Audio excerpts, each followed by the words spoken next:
والصلاة والسلام على الحبيب النذير محمد وعلى آله وأصحابه أجمعين. اللهم أرنا الحق حقا وارزقنا اتباعه وأرنا الباطل باطلا وارزقنا اجتنابه واجعل القرآن في قلوبنا نورا وفي حياتنا صاحبه وفي الفردوس لنا خليلا. أما بعد, assalamu alaikum wa rahmatullahi wa barakatuh. Alors aujourd'hui on poursuit le programme qu'on a décidé depuis le début du Ramadan, à savoir que chaque dimanche on va aborder des sujets, des thématiques. La dernière fois, dimanche dernier, on a abordé le sujet du Ramadan, de ses sagesses, de sa spiritualité. Et aujourd'hui, le sujet qui nous intéresse concerne la question de la dignité humaine. Et c'est une introduction au sujet que nous allons aborder la semaine prochaine sur la question de l'esclavage, ou des femmes plutôt. Et le sujet d'après, dimanche prochain, c'est-à-dire le dernier dimanche du mois de Ramadan, ce sera sur la question de l'esclavage. Pourquoi ces sujets? Tout simplement parce que je pense que en Afrique de manière générale, dans le monde musulman de manière générale, en Afrique de manière particulière, au Mali encore de manière plus particulière, il y a la question de la dignité humaine qui doit être traitée, du point de vue de l'islam.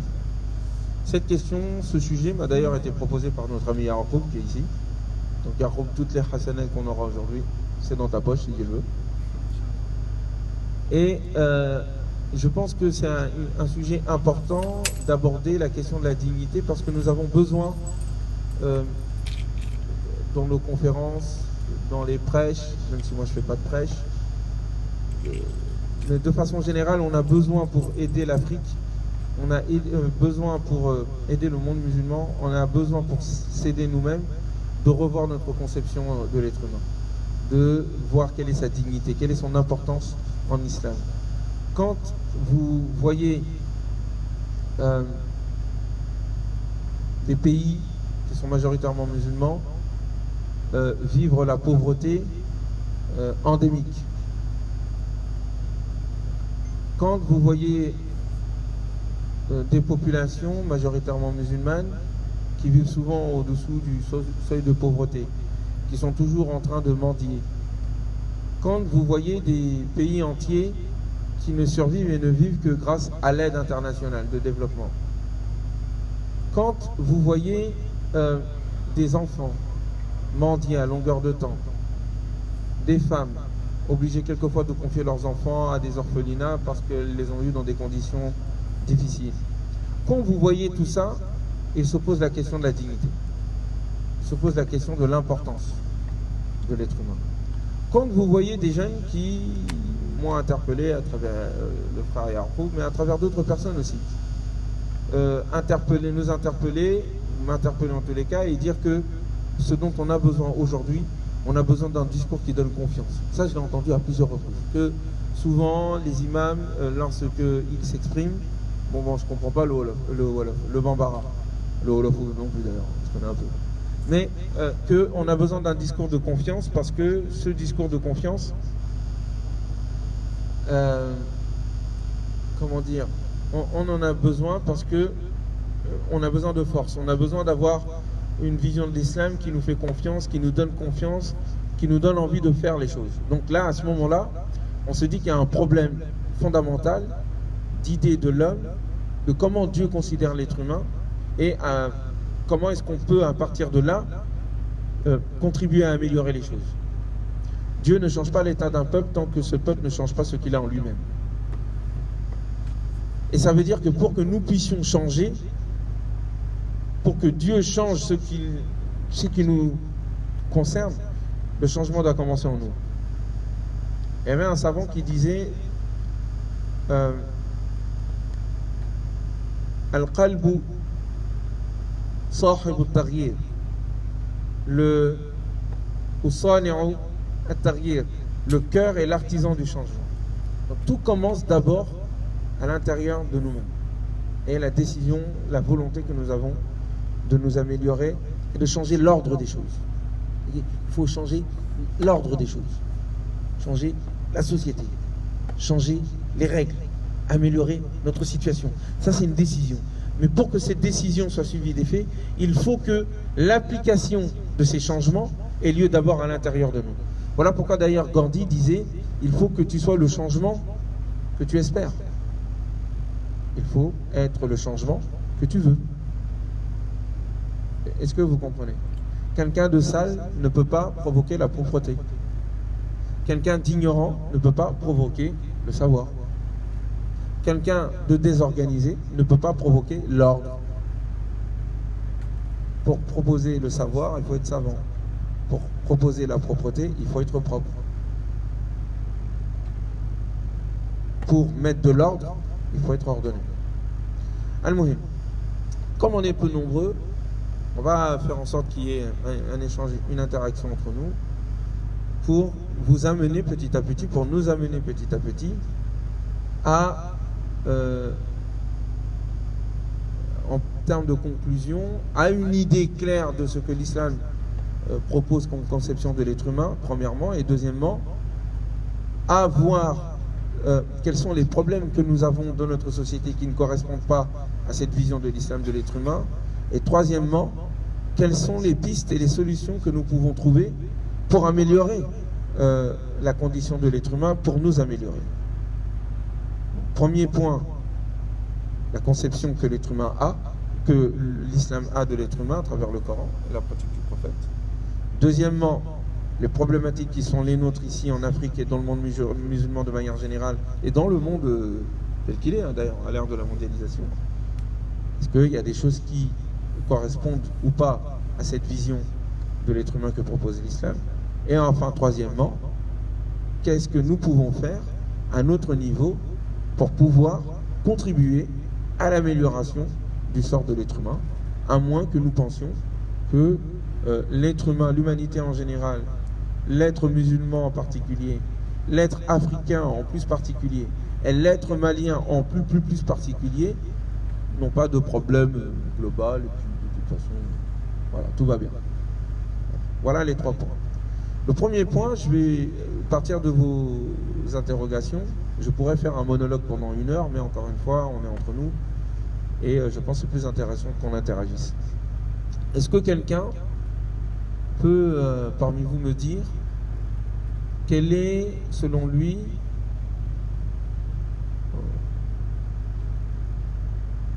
la conception de l'être humain dans le Coran? C'est quoi l'être humain? Oui, Demba? Dans le Coran, l'être humain, dans l'histoire d'Adam. Oui, l'histoire d'Adam, oui. Allah nous fait une illustration de l'être humain là-bas. Dans l'histoire d'Adam, Dieu nous fait une illustration de l'être humain. Oui. En nous disant que l'être humain, c'est un calife. Un calife. Voilà, un lieutenant.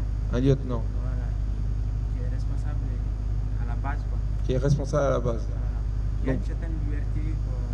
Donc tu as dit le mot lieutenant, calife, responsable, liberté. D'accord, continue. Et en même temps, dans l'autre passage du Coran, Oui. il dit que voilà, il a certes honoré le fils d'Adam. Il a honoré les fils d'Adam. Voilà. Donc l'honneur, la noblesse, la dignité. Oui. Et la liberté aussi. Et la liberté aussi. Donc on reprend. Tu as dit lieutenance, tu as dit responsabilité, tu as dit liberté et tu as dit dignité. D'accord. Très bien. Vous avez quelque chose à ajouter là-dessus? L'être humain, c'est ça? C'est que ça? En quelque sorte. En quelque sorte. D'accord. Je prends ces éléments-là, je les mets ici à côté, on va les reprendre tout à l'heure. Mais c'est quoi l'être humain au niveau de sa création? D'où vient cette dignité? D'où vient cette liberté? D'où vient cette lieutenance? Et d'où vient cette noblesse? D'où est-ce que ça vient? Oui? Je crois que cette dignité vient de la mission qui a été confiée à l'être humain. Cette dignité vient de la mission qui a été confiée à l'être humain. Qui est d'être le calife de Dieu sur terre. Qu'il soit calife de Dieu sur terre. Donc c'est un don. C'est Dieu qui lui a donné. C'est pas intrinsèque à sa nature.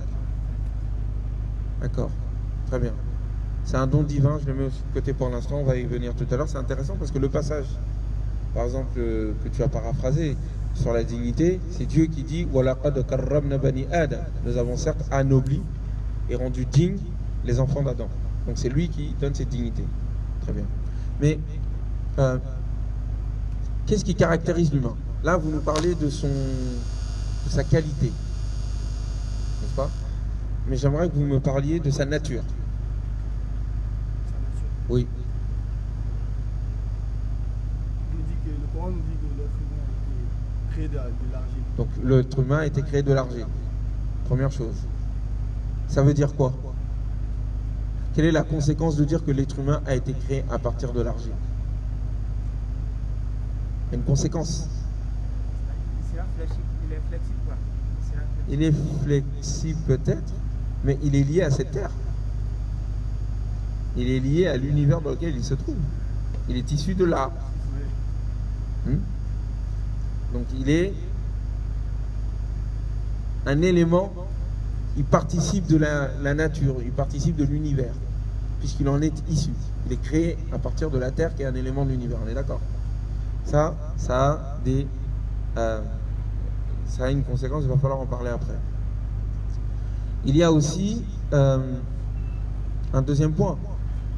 L'être humain a été créé à partir de la terre, mais à une autre composante. C'est laquelle? L'argile, c'est la terre, effectivement. Mais il y a une autre composante qui le différencie. Le? Non. Ça participe de la nature. Ça participe de son côté terrestre. Le souffle que Dieu lui a insufflé. Le souffle. L'âme. L'âme, effectivement. L'âme, l'esprit.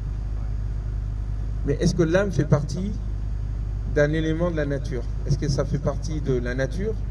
Ou est-ce que ça fait partie de ce que Dieu a insufflé en lui? Ça fait partie de ce que Dieu a insufflé en lui. Vous êtes sûr? C'est quoi la différence entre l'âme et l'esprit? La différence entre l'âme et l'esprit? L'âme, c'est ce qui donne sens à nos mouvements, c'est ce qui nous...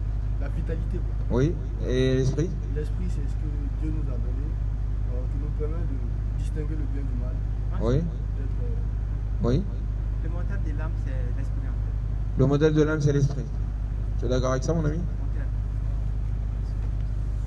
Bon. Je vous pose ces questions-là et on va développer. C'est bien d'avoir de bonnes bases. La première des choses, vous l'avez dit, l'être humain a été créé à partir de la terre. La deuxième des choses, c'est que l'être humain a un esprit qui lui a été insufflé par Dieu. La troisième des choses, c'est que le corps humain est habité par une âme. Mais en réalité, le corps et l'âme sont une seule et même chose dans la conception du corps. Il n'y a pas de corps sans âme, il n'y a pas d'âme sans corps.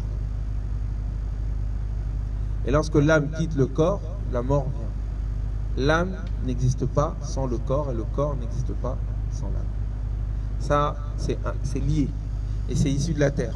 Voilà pourquoi et c'est issu de l'univers. Voilà pourquoi est-ce que vous voyez le Coran qui vous dit Washamsi wa duhaha, je le jure par le soleil et sa clarté, wan nahari wal qamari idha talaha, et je le jure par la lune qui la poursuit, washams wan nahari idha jallaha, et je le jure par le jour qui est manifeste lorsqu'il la rend manifeste, wal layli idha yaghshaha, et je le jure par la nuit qui la recouvre, was-sama'i wa ma banaha, et je le jure par le ciel et celui qui l'a édifié,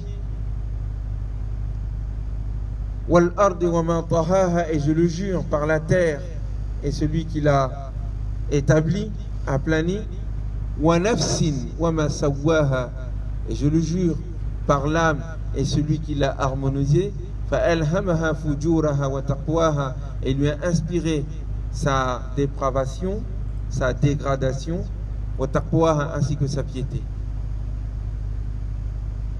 Qad aflaha man zakaha, il aura triomphé celui qui l'aura élevé et éduqué, purifié. Wa qad khaba man dassaha, il aura perdu et il sera anéanti celui qui man dassaha, qui l'aura écrasé, qui l'aura dégradé. Mais ici, on va y revenir sur ce passage-là, Inch'Allah. Mais ici, ce qui nous intéresse, c'est à la suite de quoi est-ce que Dieu parle de l'âme humaine et du fait qu'il est il a une dualité.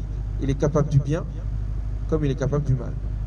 Mais cette dualité de l'âme, elle est issue du fait que l'âme est issue de l'univers. C'est pour ça que il est, devancé dans les différents serments que Dieu subhanahu wa ta'ala a donnés, le soleil, la lune, la terre, le jour, la nuit, le ciel, la terre. C'est toujours duel des contraires. On a le jour, on a la nuit, on a le soleil, on a la lune, on a le ciel, on a la terre. Ce sont des opposés. On est d'accord?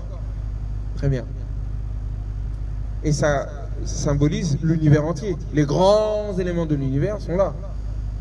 Très bien. Mais l'être humain, lui, il porte en lui-même les contraires. Les contraires qui sont dans l'univers, il les porte en lui-même. C'est comme si Allah subhanahu wa ta'ala, et ça c'est un savant dont j'oublie le nom, donc il s'appelle Haj Hamad, qui avait très bien indiqué cela. C'est comme si en fait, et je le dis avec mes propres langages, l'être humain était né, l'âme humaine avait été créée à partir du chaudron des interactions de tout l'univers. Tout l'univers, dans ses contraires, dans ses oppositions, dans ses relations, dans ses reliances, dans son couple, tout l'univers avait été pétri et avait donné l'être humain. C'est comme si en fait l'être humain était la dernière créature, la dernière chose qui avait été créée par Dieu à partir de l'ensemble de l'univers. Comme si tout l'univers avait travaillé ensemble pour donner naissance à l'être humain, à l'âme humaine. Et que cette âme humaine a la caractéristique de porter en lui tout l'univers, tous les contraires de l'univers. Voilà pourquoi est-ce que vous voyez des soufis, des mystiques, des savants qui disent, en parlant de l'âme qui est en l'être humain, il dit, et en toi s'est réuni l'ensemble de l'univers. C'est comme si l'âme potentiellement pouvait porter tout l'univers. En fait, il dit que l'âme est infinie. Est-ce que vous comprenez? Et c'est ça que porte l'être humain. C'est ce qui lui donne la vie. Donc il est créé de terre, et cette terre est habitée par une âme. Les deux vont ensemble. Le corps et l'âme vont ensemble, on ne peut pas les séparer. C'est la conception que Allah subhanahu wa ta'ala donne de l'être humain dans le Coran. Contrairement à d'autres visions des choses, où l'âme et le corps sont à séparer, et le corps est à tuer au nom de l'âme, pour l'âme. Non. L'âme et le corps s'il meurt, l'âme n'est plus. Et l'âme, si elle meurt, le corps n'est plus. Les deux vont ensemble. Premièrement. Deuxièmement, vous l'avez dit, Allah subhanahu wa ta'ala donne la dignité à l'être humain, mais il le fait qu'après lui avoir insufflé de son âme, de son esprit, pardon. Lapsus révélateur. Et il dit aux anges, Inni khaliqun basharan min tin, je vais créer un être humain à partir de la terre. Fa idha sawwaytuhu, et lorsque je l'aurai façonné, sawwaytuhu, c'est le même mot qui est utilisé quand il parle de l'âme humaine, quand il dit wa nafsi wa ma sawwa, celui qui l'a harmonisé. Il dit fa idha sawwaytuhu, lorsque je l'aurai harmonisé et façonné, wa nafakhtu fihi min ruhi, et que je lui aurai insufflé de mon esprit, faqa'u lahu sajidin, prosternez-vous devant lui. La prosternation des anges devant Adam n'a eu lieu qu'après que l'esprit lui ait été insufflé. Et cet esprit qui lui est insufflé correspond à la capacité que Adam a de donner les noms. Quand il est calife, il devient calife parce que Dieu lui a donné les noms. La capacité de donner les noms provient du souffle que Dieu subhanahu wa ta'ala, de l'esprit que Dieu a insufflé dans l'âme humaine, dans le cœur humain, dans l'humain. C'est ce qui fait qu'il a un esprit. Et cet esprit a pour caractéristique d'être créateur. C'est c'est quelque chose qui permet de comprendre le sens des choses. C'est pour ça qu'il n'y a que l'être humain qui a une morale, qui connaît le bien et le mal. Parce que cet esprit est issu d'un autre monde. C'est pas l'âme qui est issue d'un autre monde. L'âme est issue de ce monde. Mais l'esprit est issu d'un autre monde. Le monde angélique, le monde de l'esprit, le monde de l'harmonie, le monde de l'ordre divin. Et c'est cette parcelle d'esprit qui nous a été donnée. Et c'est d'elle que provient la révélation aussi. C'est de lui, cet esprit-là, que provient la révélation. C'est pour ça qu'Allah subhanahu wa ta'ala dit que le Coran en lui-même est un esprit, ruh. Et qu'il dit que les anges apportent l'esprit, descendent avec l'esprit, sur qui Dieu veut, parmi ses serviteurs, pour en faire un envoyé.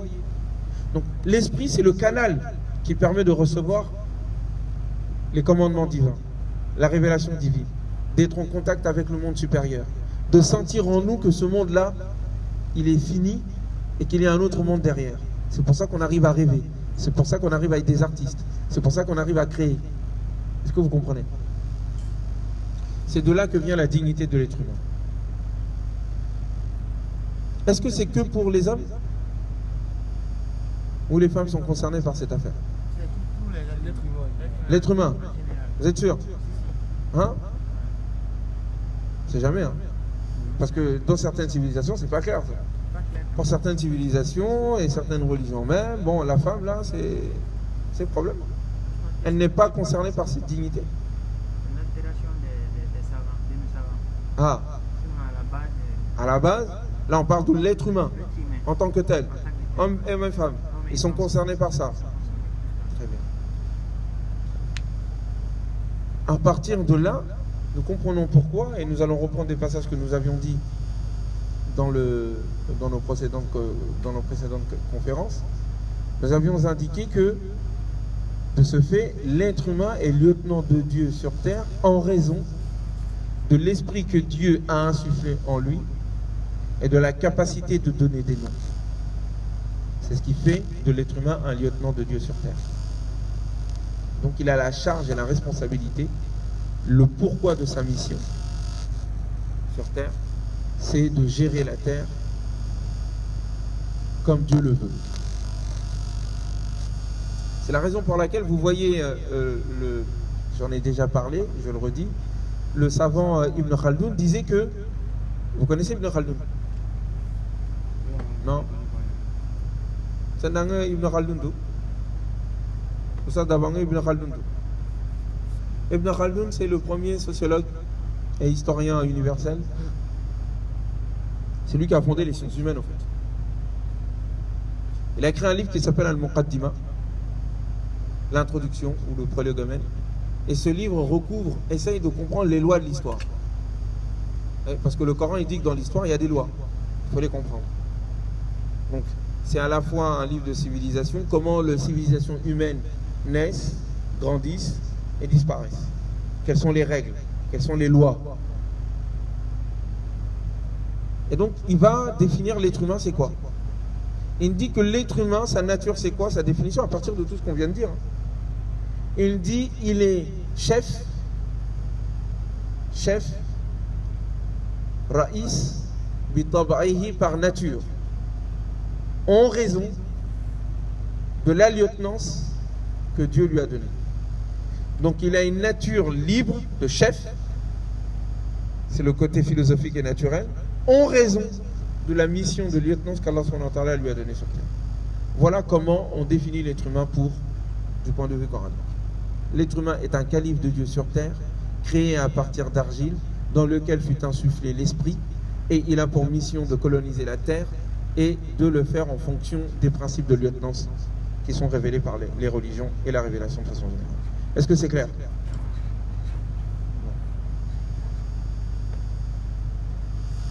À partir de là, je vais énumérer les différents passages du Coran qui parlent de cela. On a effectivement ce passage du Coran de Inni ja'ilun fil ardi khalifa, je veux mettre sur terre un lieutenant. C'est la base de ce que l'on peut appeler la dignité de l'être humain. Dieu l'a choisi comme calife. C'est de là que ça vient. Et vous connaissez l'histoire des anges, on en avait déjà parlé dans nos conférences, où les anges vont dire, mais tu vas mettre sur terre un être humain, un être qui va semer la corruption et qui va tuer. Et Dieu dit, je sais ce que vous ne savez pas. Je ne vais pas revenir sur tout ce que nous avons dit là-dessus déjà. Mais deuxième point qui caractérise l'être humain, c'est le savoir. Dieu a enseigné à Adam tous les noms. La capacité de nommer les choses, c'est ce qui fait de l'être humain un lieutenant et qui le rend digne d'être un lieutenant. Le savoir. Vous voyez, par exemple, dans le christianisme, la vision chez les chrétiens, le savoir est la cause de la perdition de l'être humain. Dans la Torah, dans la Genèse, il est indiqué que l'arbre auquel Dieu subhanahu wa ta'ala a demandé à Adam de ne pas approcher, c'est l'arbre du savoir. Donc l'arbre du savoir était interdit à Adam et à Ève. Et dans la Genèse toujours, il dit, il ne faut pas que l'être humain, Adam et Ève, l'homme, touche à cet arbre, sinon il va devenir comme nous Dieu. Il va devenir comme nous Dieu, il va être capable de savoir le bien du mal. Et il sera un Dieu comme moi, comme nous. Bon, ça c'est les histoires de la Genèse. Vous comprenez pourquoi je suis très critique par rapport à la Bible et à la manière dont les musulmans quelquefois vont chercher des histoires là-bas pour les appliquer à l'islam. Je pense que le Coran est suffisant en lui-même et il sert de correction aux éléments de l'évangile. Et donc, mais ce qui est intéressant, c'est que la pomme croquée qui va, eux ils l'appellent la pomme. Nous, dans le Coran, il n'y a pas de pomme. C'est un arbre, c'est tout. Mais eux, ils l'appellent la pomme. Bref, la pomme qui a été croquée, c'est l'arbre du savoir. Et c'est parce qu'ils ont croqué l'arbre du savoir et qu'ils ont été capables de savoir les choses, le bien du mal, qu'ils ont été chassés par Dieu du paradis. Alors que nous, dans l'islam, la question du savoir, elle est là avant la faute. Elle n'est pas la conséquence de la faute. C'est avant que Adam ne désobéisse à Dieu dans le paradis que le savoir lui a été donné. Donc c'est lié à sa personne. Et le fait qu'il soit capable de savoir, de connaître le bien du mal, c'est ce qui le caractérise auprès de Dieu et qui en fait donc un être supérieur aux anges. Et quand il va toucher à l'arbre, c'est parce qu'il n'a pas su utiliser son savoir. Et la dignité qu'Allah lui a donnée, avec le savoir, c'est parce qu'il n'a pas utilisé cela qu'il a fauté et qu'il est donc sorti du paradis. Est-ce que vous comprenez? Est-ce que vous comprenez? Vous connaissez la marque Apple?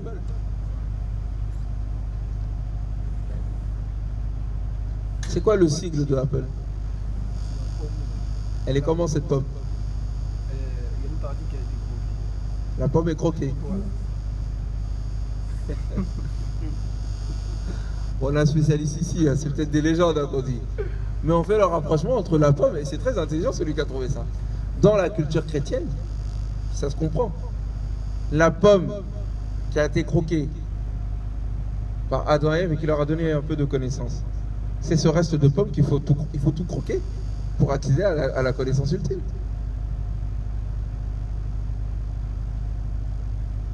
Intéressant. Les symboles là, il faut les connaître. Si vous ne connaissez pas l'histoire, surtout l'histoire des religions, il y a beaucoup de symboles, vous ne pouvez pas les comprendre.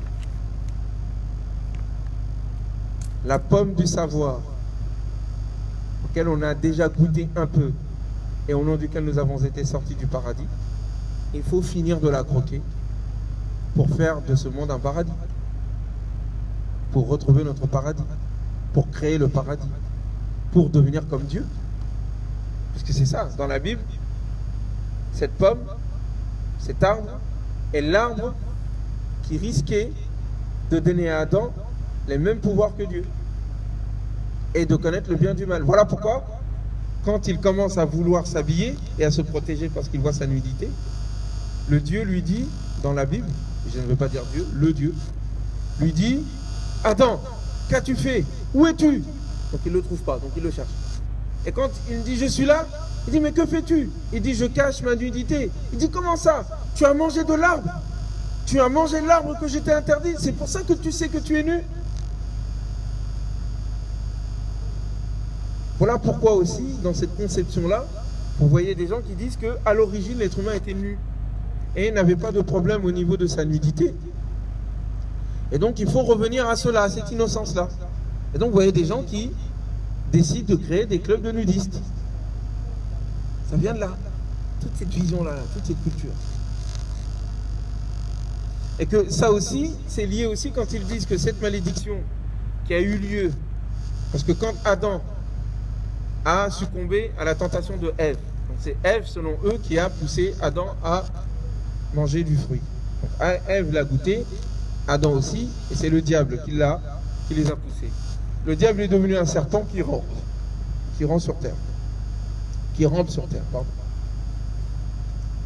Ève a été maudite, c'est pour ça qu'elle va enfanter de la douleur. Et Adam, c'est pour ça qu'ils disent qu'il a aussi une pomme d'Adam, mais ça je ne l'ai pas vu dans la Bible. Mais c'est la trace de la pomme qui, soi-disant, est restée, qui n'est pas partie, qui n'est pas descendue. Eh bien, vous avez cette idée que Adam aussi va venir sur terre et il va devoir travailler, souffrir pour pouvoir vivre. Et que toutes les fatigues, toutes les souffrances, le fait que nous soyons obligés de cultiver, de travailler pour pouvoir manger, ça vient de cette faute originelle quand nous avons goûté, soi-disant, l'arbre du savoir. Donc, vous comprenez pourquoi, alaykoum salam, vous comprenez pourquoi est-ce que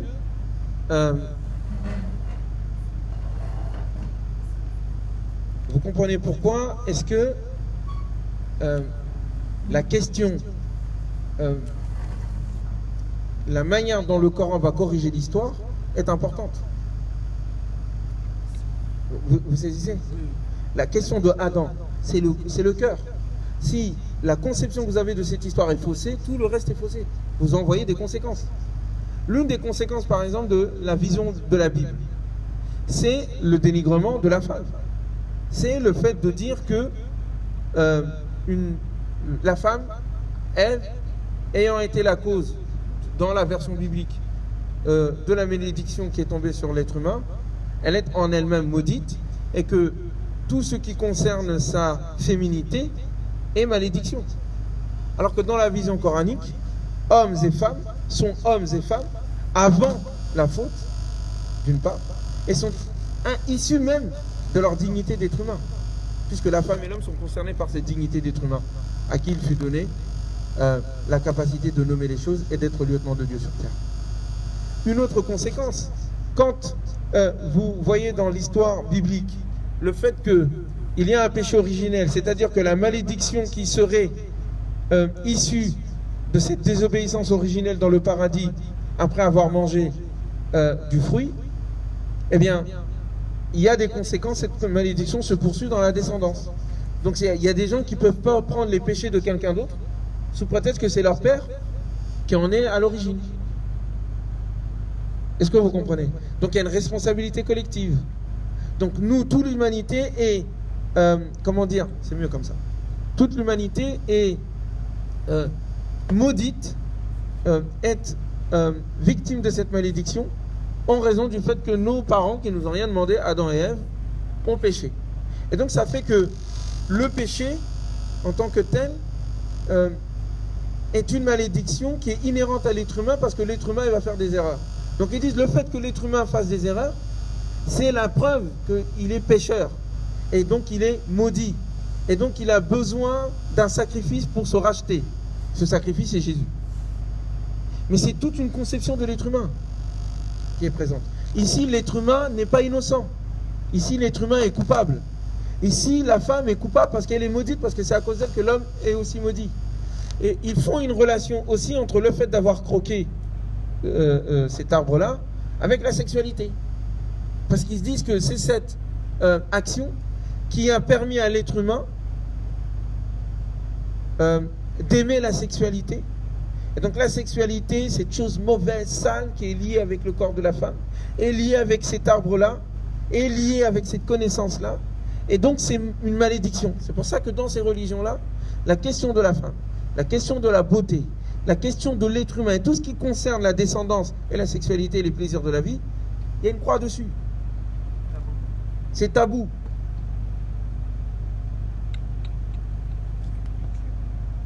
Vous saisissez? Et vous ne pouvez pas comprendre.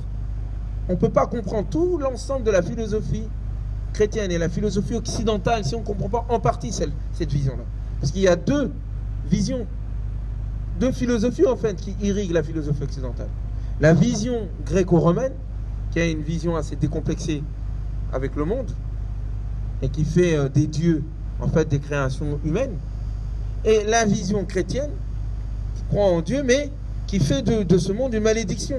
Donc on a deux contraires qui se partagent la vision occidentale.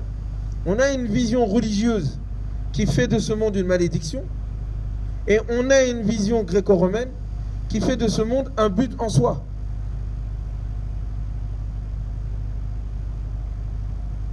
Vous voyez, c'est ça qui explique, entre guillemets, les extrêmes que nous pouvons trouver dans nos sociétés occidentales. Ici, on n'est pas en Occident, c'est moi qui parle, pardon.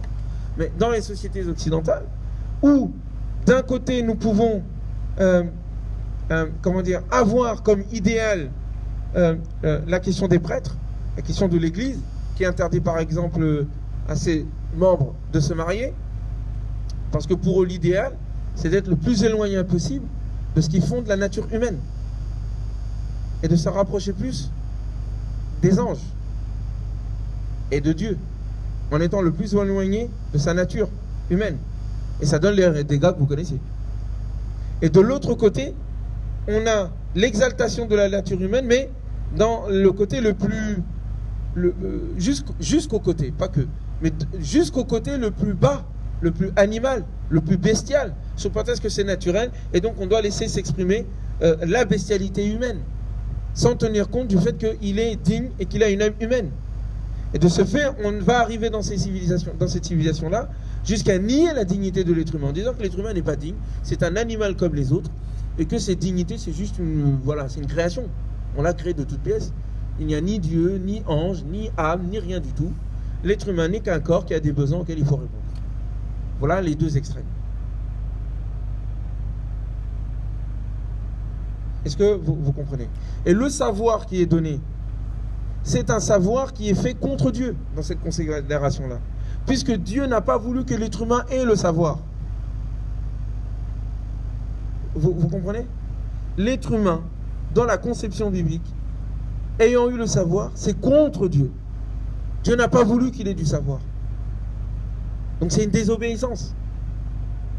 Et si c'est une désobéissance, du point de vue chrétien, donc c'est pas bien vu. Du point de vue de ceux, toujours du chrétien, mais dans le cas de la rébellion, si on s'adresse au savoir, si on s'accroche au savoir, on est obligé de couper les ponts avec Dieu. C'est une tension, soit je choisis Dieu, soit je choisis le savoir. Dans la conception musulmane, nous n'avons pas ces tensions. Si on est avec Dieu, on est avec le savoir. Puisque l'être humain, dès qu'il a été créé, on lui a donné le savoir. Et c'est pour ça que les anges ont été prosternés devant lui. Est-ce que c'est clair? Très bien.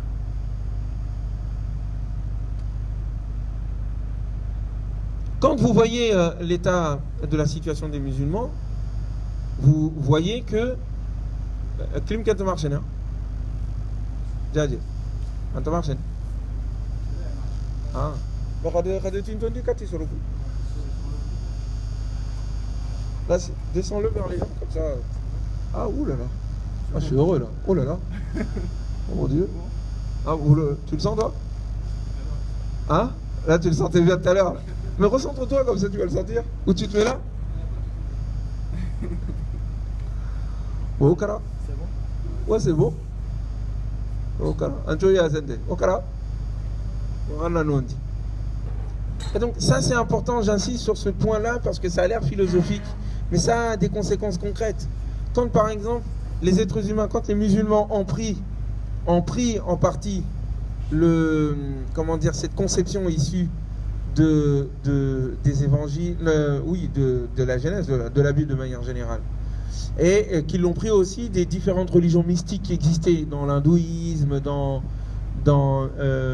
et d'autres religions, et qu'on le retrouve quelquefois dans le soufisme, dans la mystique, eh bien, ils en sont venus à dénigrer l'être humain. Ils en sont venus, par exemple, à considérer que ce monde-là, on est là que comme ça, limite c'est par accident. On est là, c'est une prison, comme ils disent, ce monde-là, c'est la prison du croyant. Et donc, à partir de cette conception-là, on se dit à quoi bon? Or, dans la vision de l'être humain, dans le Coran, l'être humain, d'abord et avant tout, est là pour la terre. C'est que tu ne peux pas avoir le paradis si tu n'es pas sur terre, et si tu ne vis pas, et si tu ne la transformes pas, et si tu ne la changes pas. Est-ce que vous comprenez? Mais quand les musulmans ont adopté une vision négative de ce monde, en considérant que c'est quelque chose de sale, en considérant que c'est quelque chose de médiocre, en considérant que pour être avec Dieu, il faut se débarrasser de ce monde.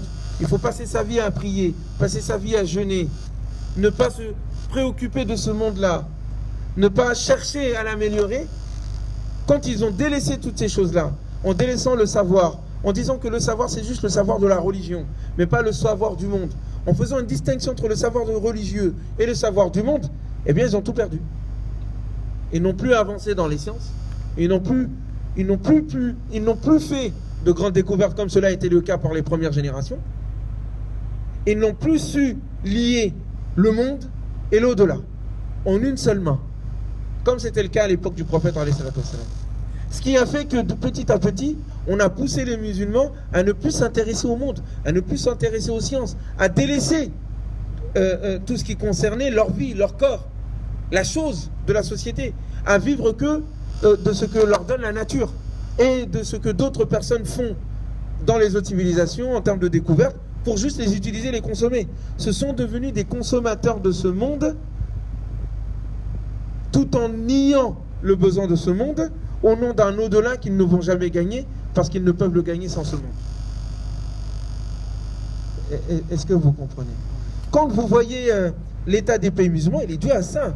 Au cœur, dans le cœur de leur religiosité, dans leur conception, ils ont une vision négative de ce monde. Ils ont une vision négative de l'argent. Mais une vision négative de l'argent qui se transforme en un amour immodéré pour l'argent, même illicite. C'est paradoxal en fait. Ce sont ceux qui dénigrent le plus le monde qui sont le plus prêts à faire n'importe quoi pour ce monde. Est-ce que vous saisissez? Alors que Dieu nous demande d'assumer le monde. Le monde nous a été donné comme un lieu d'exercice de notre souveraineté, un lieu d'exercice de notre liberté, un lieu d'exercice de notre dignité. Et la dignité humaine ne peut exister sans maîtrise de la terre, sans maîtrise de ce monde. Tu ne maîtrises pas ce monde, tu n'es pas digne. Cicero, tu en penses quoi? Est-ce qu'on est digne, nous? Plus ou moins? Ouais, restons plus ou moins. Mais c'est ça. On a confondu, nous on a cru que être digne, être le lieutenant de Dieu sur terre, c'est le faire sans la science, c'est le faire sans exploiter la nature, c'est le faire sans être fort, c'est le faire sans avoir les capacités de réaliser tes idées, de mettre en place la vision que tu as de Dieu, les idées qu'il y a dans ton esprit. Si tu n'as pas les moyens matériels, si tu n'as pas les moyens physiques, si tu n'as pas les moyens démographiques, si tu n'as pas le pouvoir tout simplement pour les réaliser, mais tu parles dans le vent. Or nous on se contente juste de l'idée. Il y a deux extrêmes en fait. Il y a l'extrême de ceux qui veulent ce monde sans avoir l'idée d'un meilleur monde, et donc qui se vautrent complètement dans ce monde en faisant n'importe quoi. Et c'est entre eux aujourd'hui que se trouve le monde, entre leurs mains que se trouve le monde. Et ceux qui vivent de l'idée en se contentant juste de l'idée sans se donner les moyens de le faire. Donc ils sont en train de rêver de richesse, de grandeur, de paradis, alors qu'ils sont dans l'indigence, dans la pauvreté, et qu'ils ne se donnent pas les moyens de réaliser ces idées. Il faut les deux. La capacité matérielle et l'inspiration spirituelle. Il faut la religion dans le sens noble et général, dans le sens de, comme l'entend le Coran, et il faut la politique dans le sens de celui qui donne les moyens pour réaliser les idées. L'islam réunit les deux. C'est pour ça que la communauté musulmane, là, ceux qui ont fondé l'islam, c'était pas des esclaves, c'était pas des pauvres. Voilà pourquoi immédiatement la conséquence de la révélation du Coran, c'est la création d'une civilisation et de plusieurs empires, des empires. Vous saisissez? Parce que dans leur conception, maîtriser le monde, ça fait partie de la religion. Pour établir la justice, pour orienter le monde vers le bien, pour libérer les êtres humains.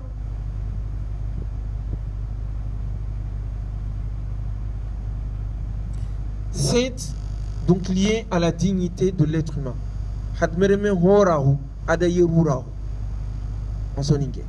Je ne sais pas comment on dit ça en bambara. Comment on dit hore en bambara? C'est hore. Voilà. Il y a des khasonké ici? Hein? Comment on dit khasonké? En khasonké on dit quoi? Hore. Horo aussi. Mais vous savez d'où vient ce mot-là? Oh, non. Ça vient de l'arabe. Hor, libre. Hurriya. L'homme libre, l'homme noble, c'est le horé. Mais le horé, c'est qui? C'est pas celui qui a un nom de famille. Hein. Tous les nobles, soi-disant, qui sont en Afrique sont tous des esclaves. Ah, les Timéras, les premiers. Tous ceux qui pensent qu'ils sont nobles et qu'ils ont tous eux des esclaves sont des esclaves aussi. Parce qu'ils ne maîtrisent pas leur vie. Ils n'ont pas les moyens de leur souveraineté. Ils ne sont pas souverains et ne sont donc pas dignes. Ce que tu manges, tu ne l'as pas. C'est pas toi qui cultive. Tout ce que nous mangeons, ça vient de l'extérieur. Tout ce que nous portons, ça vient de l'extérieur. Tout ce que nous pensons, ça vient de l'extérieur. Tu n'as aucune autonomie, aucune liberté. Même ce que tu rêves, on a fabriqué le rêve pour toi. Donc, tu n'es pas calife. Tu n'es pas calife. Tu ne sais pas nommer les choses. Tu es obligé d'emprunter le nom que les autres ont créé pour façonner ton langage. Tu es un esclave. C'est la raison pour laquelle, lorsque vous voyez dans la sourate An-Nahl, la sourate des fourmis, il vous décrit c'est quoi un esclave. L'esclave, c'est qui? C'est celui qui sont deux choses. Daraballahu mathala, Dieu vous donne un exemple. Abdan mamloukan, un serviteur. Mamloukan, qui est un esclave donc. Mamloukan, qui est possédé.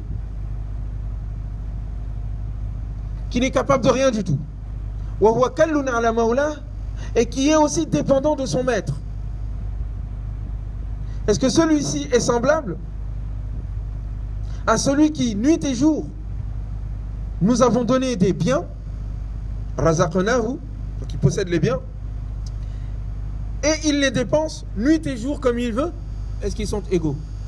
Celui-ci est possédé. Il ne possède pas, lui-même il est possédé. Il est incapable, il est dépendant de son maître. Tu le compares à celui qui a l'argent, qui a les moyens, et il les dépense dans le bien.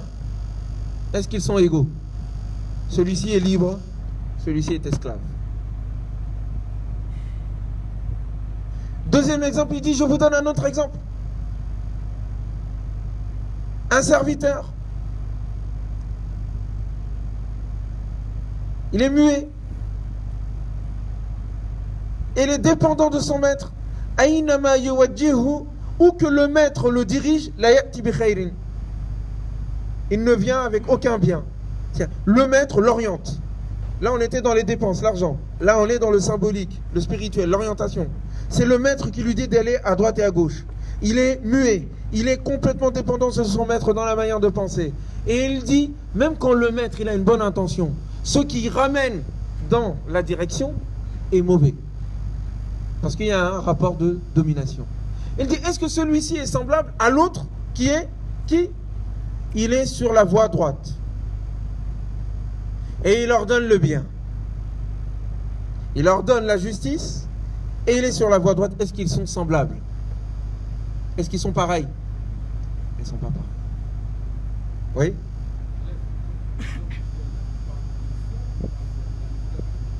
Il dit ce qu'est un esclave et ce qui n'est pas un esclave. Souvent les gens, on va en parler quand on parle de l'esclavage, Inch'Allah. Il dit que il y a des gens qui prennent ces passages pour dire que le Coran justifie l'esclavage. C'est pas ça. Il est en train de dessiner l'esclave. C'est qui? L'homme libre, c'est qui? Et il dessine l'autre en étant quelque chose de négatif.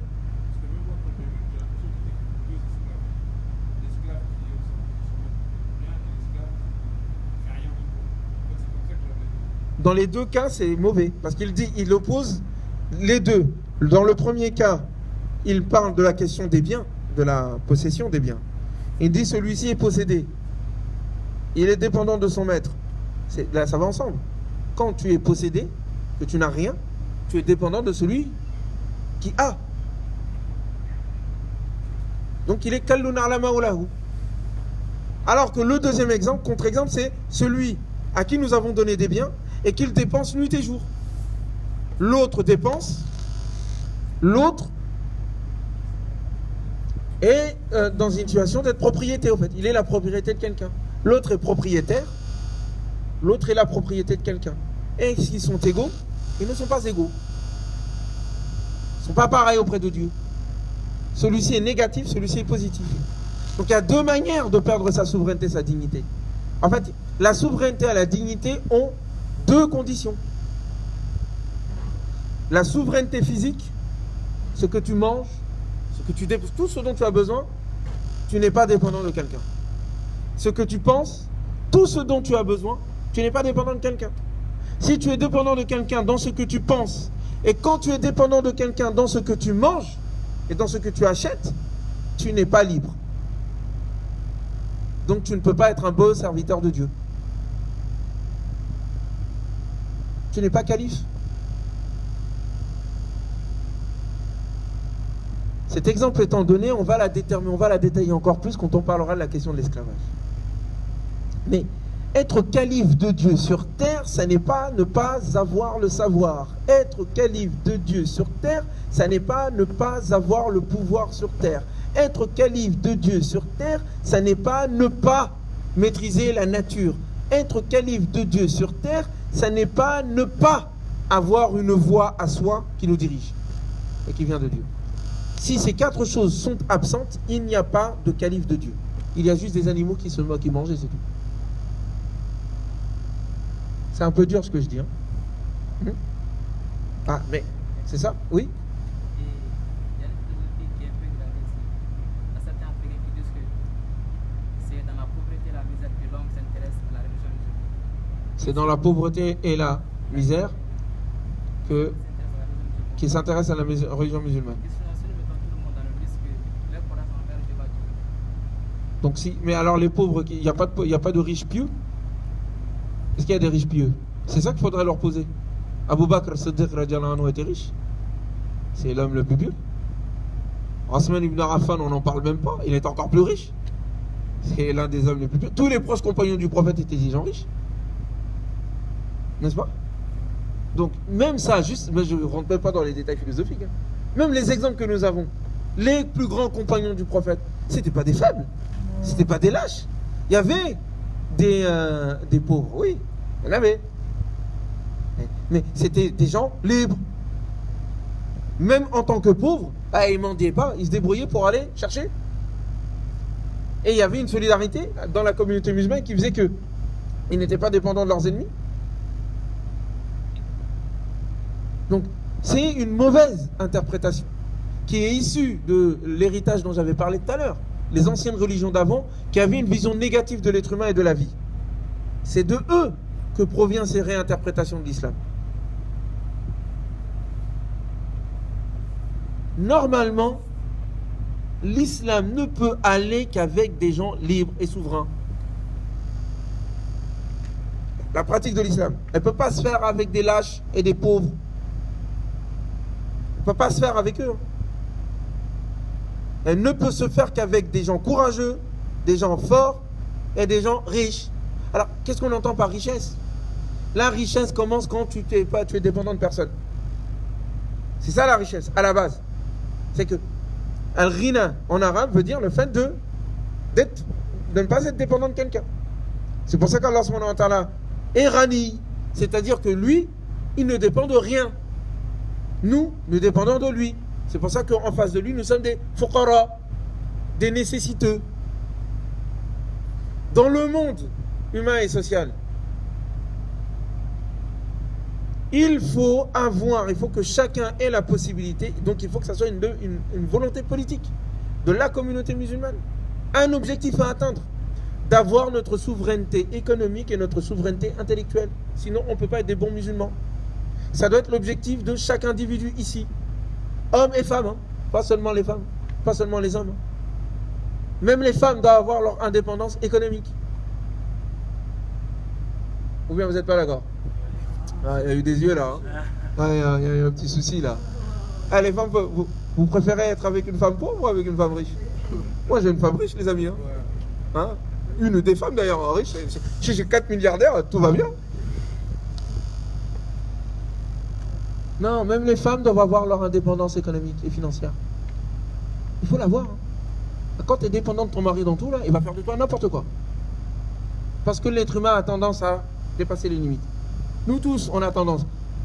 C'est s'il n'y a pas une limite qui dit non, stop, tu vas y aller.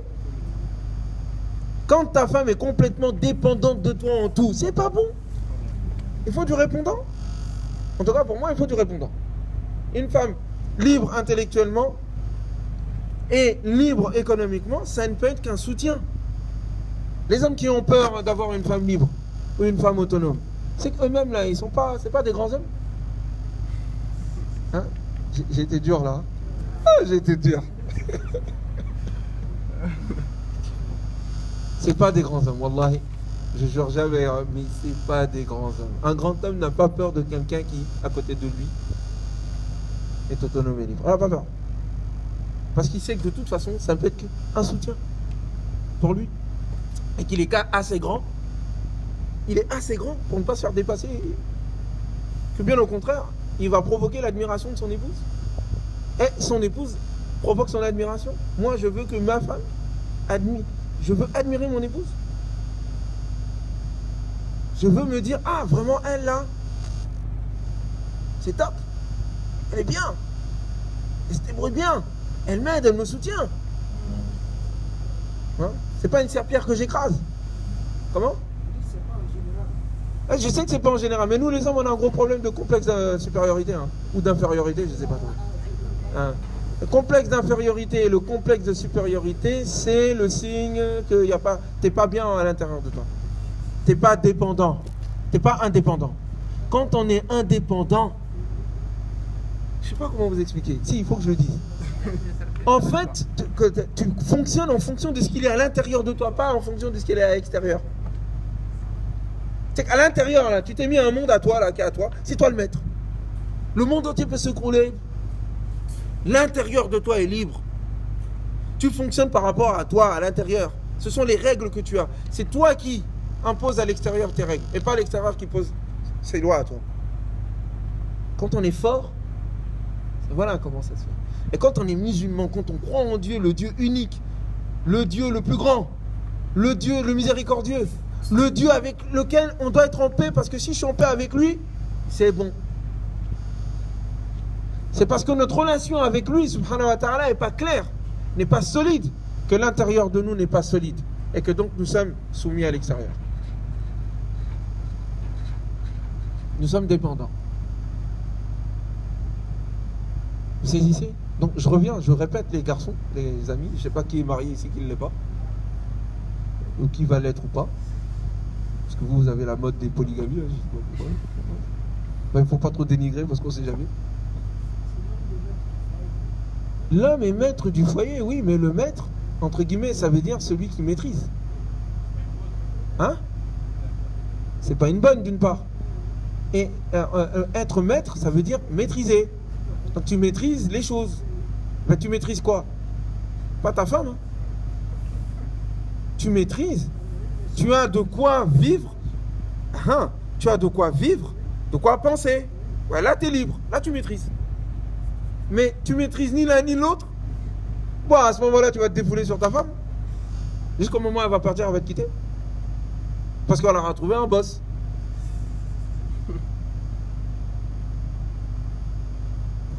Est-ce que vous comprenez? Ça, je donne dans le cas de la famille, mais de manière générale. Il faut que nous ayons une éducation qui nous rend maîtres. Il faut une éducation de roi.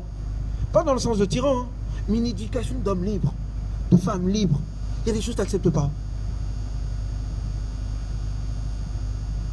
Si tu le fais, tu te craches à l'intérieur de toi-même.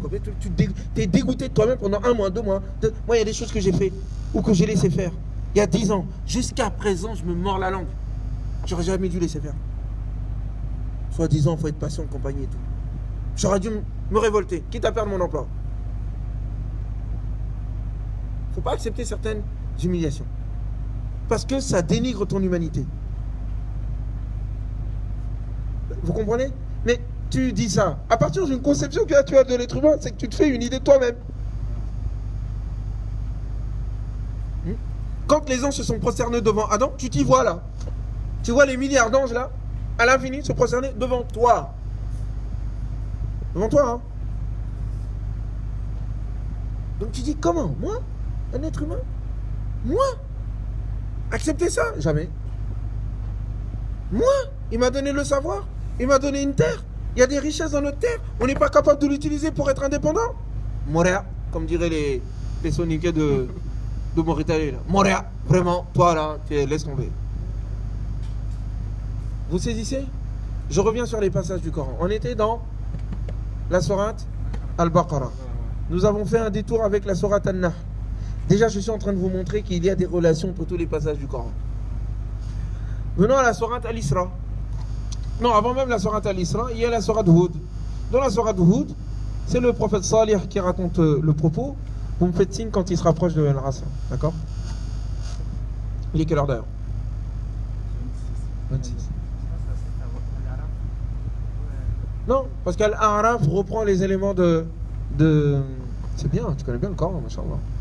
Al-A'raf reprend les éléments de Al-Baqarah, du calife, puisqu'il dit وَلَقَدْ خَلَقْنَاكُمْ وَلَقَدْ مَكَّنَّاكُمْ وَجَعَلْنَاكُمْ. Non, avant. وَلَقَدْ مَكَّنَّاكُمْ فِي الْأَرْضِ وَجَعَلْنَا لَكُمْ فِيهَا مَعَايِشْ قَلِيلًا مَا تَشْكُرُونَ. Nous vous avons certes makkannakum donné le pouvoir sur terre, la force. Makkan veut dire quand en soniké inati antam bekungana sebeti. Quand tes pieds sont solidement ancrés. C'est une image pour dire le gars là, la personne là qui a le pouvoir là, solide, c'est pas un gars léger. L'humanité est comme ça sur terre, c'est nous qui gérons tout. Nous vous avons donné le pouvoir sur terre et l'autorité. Et nous vous avons établi pour vous, sur terre de quoi vivre. Toute la terre a été faite pour nous, pour vivre. Donc tu as bien fait de me rappeler effectivement ce passage. Mais vous êtes peu reconnaissants. Nous vous avons certes créé. Puis nous vous avons façonné, dessiné. Puis nous dîmes aux anges, prosternez-vous devant Adam. Mais dans la sourate Hud, où Salih dit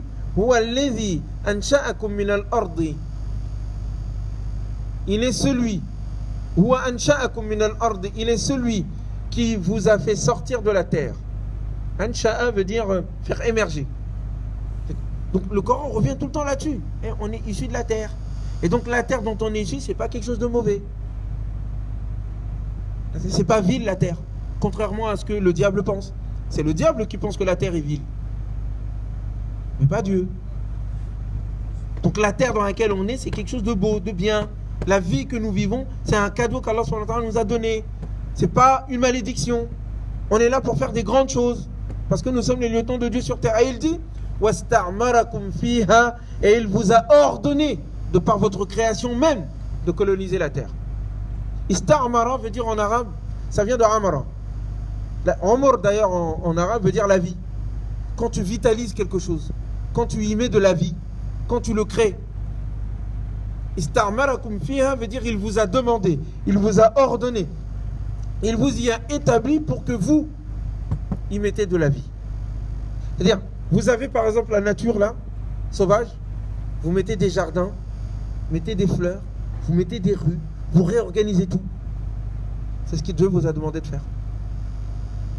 Vous avez un terrain vague comme ça, vous y mettez une ville, des gens, des relations, du commerce, des entreprises, des productions de biens.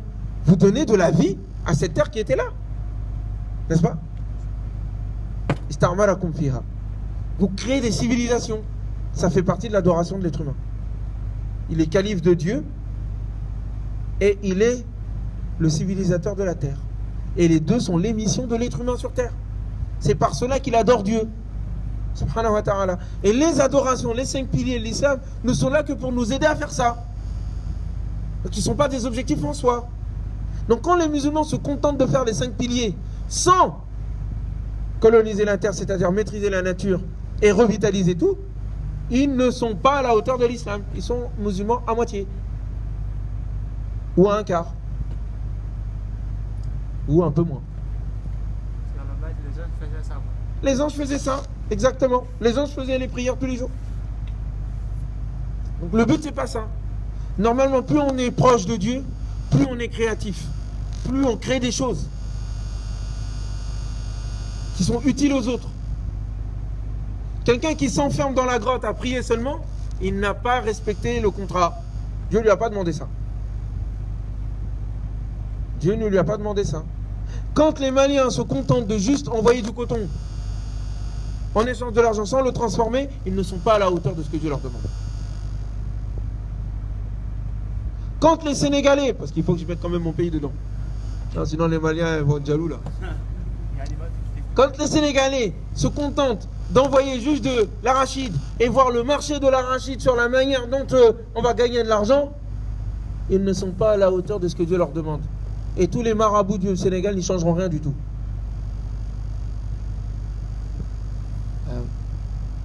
On n'est pas à la hauteur. Pourtant, on a plein de marabouts. On a l'impression qu'on est des super religieux. N'est-ce pas? Bon, quelquefois bon, moi je peux parler en tant que Sénégalais. Mais quelquefois, quand vous entendez les Sénégalais, t'as envie de lui dire, mes frères, descends sur terre. On est parmi les 20 pays les plus pauvres du monde. Quand je t'entends parler du Sénégal, on dirait que c'est le paradis. On dirait qu'on est, machallah, on est les plus forts et tout. Et souvent, ils aiment bien se comparer aux Maliens. Et ils se comparent, ouais, regarde le Mali et compagnie. Ils disent, mais attends, frère, pourquoi tu ne te compares pas, je sais pas moi, au Japon, au Corée? Mais les Maliens, vous aussi, vous êtes au dernier roue du carrosse quand même. Ah, la Guinée. Ah, toi aussi, vous avez vos Maliens à vous? Non, en réalité, Sénégal, Mali, Guinée, c'est le même territoire, c'est la même population. Je pense que la première des conditions pour nous libérer, c'est déjà nous libérer dans notre esprit et nous libérer des frontières. Il faut dégager les frontières. Elles sont factices. Il faut l'unité. Et donc l'unité de nos forces pour civiliser la terre, civiliser notre pays. Mais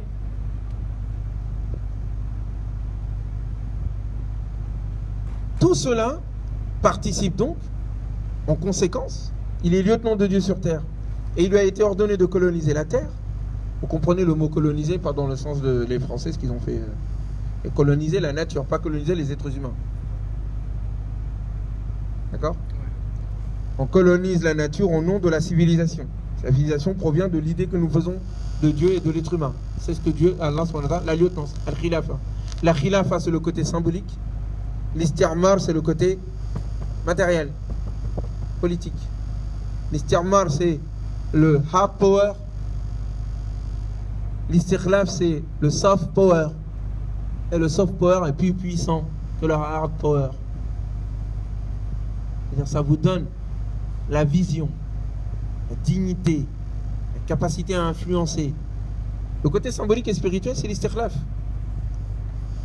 Et le côté symbolique et spirituel s'incarne dans les moyens qu'il se donne à travers le matériel, à travers l'istirmar, à travers la maîtrise du monde, pour le rendre, pour le façonner, pour le recréer dans son sens à lui, le sens de l'istirlaf. C'est ça la civilisation. Quand l'un manque à l'autre, c'est la catastrophe. Quand il n'y a que les idées istirlaf, mais qui n'ont pas les moyens de l'istirmar, le fait de coloniser la nature, eh bien ces idées-là deviennent de la perversion. Il a un idéal dans la tête qu'il ne vit pas. Bien au contraire, il se sert de cet idéal-là pour assouvir ses besoins bestiaux en fonction de l'indigence dans laquelle il se trouve. Quelqu'un qui a faim tous les jours peut voler. N'est-ce pas? Même s'il dit non, moi j'ai pas besoin. Tu parles. Ceux qui vous disent, moi je suis tellement proche de Dieu que je jeûne tout le temps. Je jeûne tous les jours, je n'ai même pas besoin de manger car c'est les anges qui me donnent à manger. Une fois, il y a quelqu'un qui a raconté ça d'un marabout qui était venu au foyer chez nous en France. Il mange jamais lui. Il est tout le temps en train de... C'est des anges qui... Arrête. Il manipule les gens. Et c'est le premier à voler l'argent des gens. Parce qu'il fait tout ça pourquoi? Pour que les gens lui donnent de l'argent. Vous comprenez? Celui qui dit se passer de ce monde est celui qui l'aime le plus. Celui qui possède le monde est le seul capable de dépasser le monde. Hein? Parce qu'il a déjà. Parce que tu l'as déjà. Donc, tu cours pas après.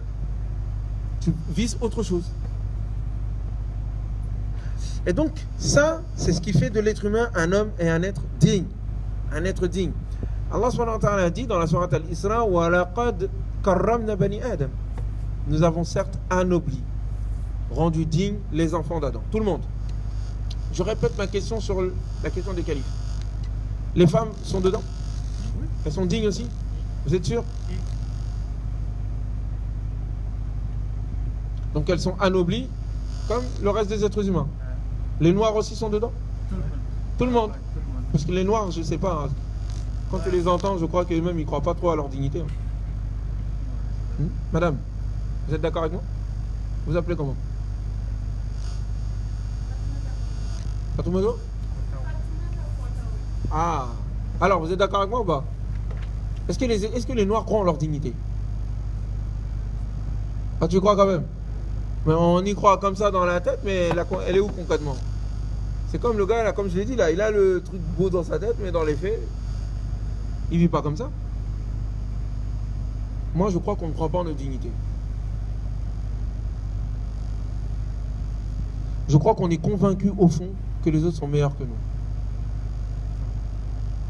Je crois qu'on pense que nous, il faut juste profiter du peu qui nous a été donné et puis après on meurt.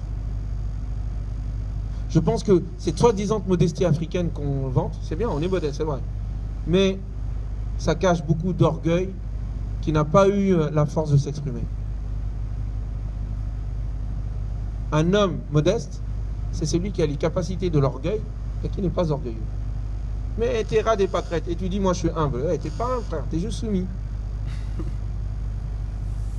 T'es juste soumis, c'est tout. Le modeste, c'est celui qui a les capacités de s'enorgueillir, qui a de quoi être fier, qui peut à un moment donné écraser les autres et il ne le fait pas. Ah, ça c'est un grand. Ça c'est un grand monsieur. Et tous les grands monsieur, toutes les grandes femmes sont des gens modestes. Ça va ensemble. Hein. La grandeur va avec la modestie. Parce que comme tu es conscient de ta grandeur, t'as pas besoin de le montrer en fait. T'as pas besoin de le montrer. Et donc, comme tu es conscient de ta grandeur, tu ressens de la clémence envers les autres toujours. Pour les enfants, et tu essaies de les élever vers toi. Voilà pourquoi tu n'as pas peur d'avoir des grands hommes et des grandes femmes à côté de toi. Bien au contraire, tu aimes cela. Ça te rend fier même. Quelqu'un qui n'est pas fier d'avoir des gens bien, des gens forts à côté de lui, qui est jaloux, parce qu'il y a l'imam à côté là qui récite mieux que lui, ou il y a un conférencier qui a plus de savoir que l'autre, ça c'est pour nous. Ou tu as un gars à côté, il a plus d'argent que toi, celui qui ressent de la jalousie là-dessus, la jalousie négative, hein. Pas l'envie de être comme lui et de faire mieux. Non, non, non. Moi, je vais être meilleur que les autres. C'est pas de l'envieux, c'est que je suis conscient de mes capacités. Si lui il y arrive, moi aussi je peux. Ça c'est positif. Mais celui qui est tellement envieux, il est dans sa situation de misérable là, et il veut que l'autre soit misérable comme lui. Il demande même à Dieu, Dieu, enlève-lui, il est bien. Non, lui là, c'est un moins que rien. Vraiment, il n'y a pas de dignité, il n'y a rien du tout. Normalement, tu dois dire, Dieu, donne-moi comme lui, voire plus. Fais que je puisse dépenser comme lui, voire mieux. Et lui aussi, quand il te voit que tu es en train de le dépasser, il dit, ah, mais moi aussi, je vais y aller. Et ils s'entraînent mutuellement même, c'est pour ça qu'il n'a pas peur de donner des conseils. Moi, je me souviens quand je faisais à Sciences Po, par exemple, il y a une école d'élite, où quand je voulais préparer l'ENA, bon, j'avais laissé ça tomber pour d'autres choses. Mais les gens, ils se jalousaient entre eux parce qu'ils ne voulaient pas donner les réponses les uns aux autres. Parce qu'il y avait des places limitées. Donc, du coup, il n'y avait pas d'entraide entre eux. Il n'y avait pas d'entraide, chacun pour sa peau. Il y avait même des gens qui déchiraient la page du livre à la bibliothèque. Genre, tu viens, le livre est déchiré. Donc, le gars, vraiment, c'est vraiment un misérable. Normalement, quelqu'un qui est conscient de lui-même, il est généreux. Il partage des informations avec les autres, avec ses camarades. Il sait que c'est Dieu qui donne. Et il aimerait même que tout le monde puisse y arriver avec lui. Et même quand lui n'y arrive pas et que les autres y arrivent, il est content pour lui. Sincèrement, c'est même pas de la comédie. Il est content pour lui. Bravo. Inch'Allah, moi aussi, je vais faire pareil. Je vais faire mieux. La prochaine fois, on se retrouvera. Walaqad karramna bani Adam, nous avons rendu digne l'être humain. Warazaqnahum min at-tayyibat, et nous leur avons donné, octroyé. Rizq, c'est les comment dire, j'ai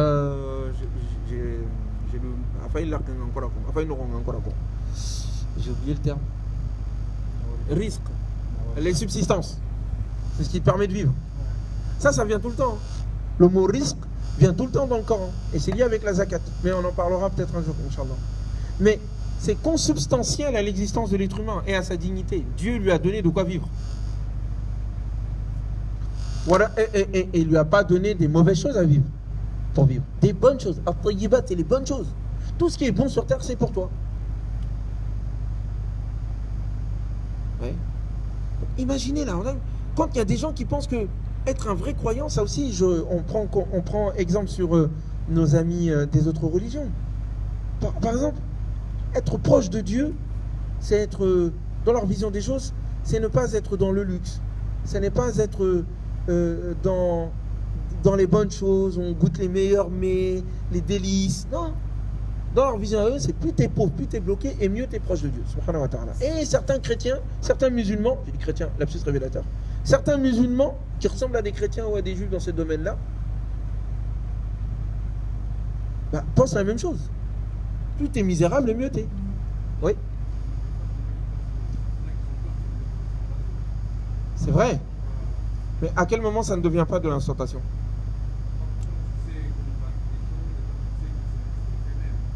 D'une part, et que tu fais les choses pour Dieu. En fait, c'est quand Dieu est la chose la plus importante dans ton cœur que tu...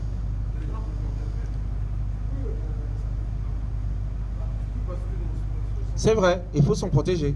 C'est vrai. Là, ils ont raison. Mais il faut qu'ils fassent un travail sur eux-mêmes. Et d'une part, et d'autre part, après, il y a une manière d'être riche. Il y a une manière de montrer sa souveraineté, sa force. Normalement, quand on est véritablement souverain à l'intérieur de soi, quand on a plus de savoir que les autres, on n'a pas besoin de se la raconter. Les gens le savent déjà. Et toi, tu sais que, voilà.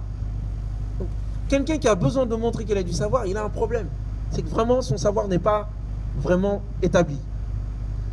Quelqu'un qui est véritablement indépendant, dans le sens de riche du terme, il n'a pas besoin de montrer. Il l'est, c'est tout. Il est. Donc les gens le voient de toute façon. Et quand l'occasion se présente pour aider les gens, il le fait. Mais il le fait parce que c'est tellement clair dans son esprit qu'il n'y a pas de... Il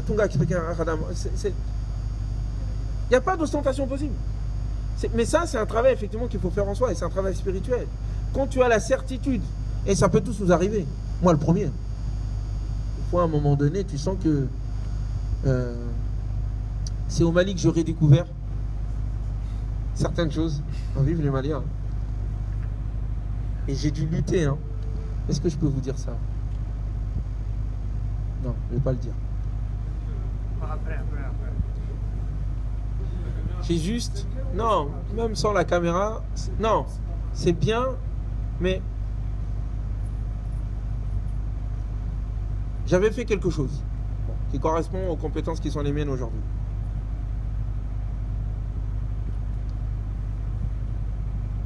Je veux quand même le dire, que Dieu me pardonne, j'espère que vraiment qu'il accepte pour moi. Quoi. J'étais en train de réciter. Moi, jusqu'à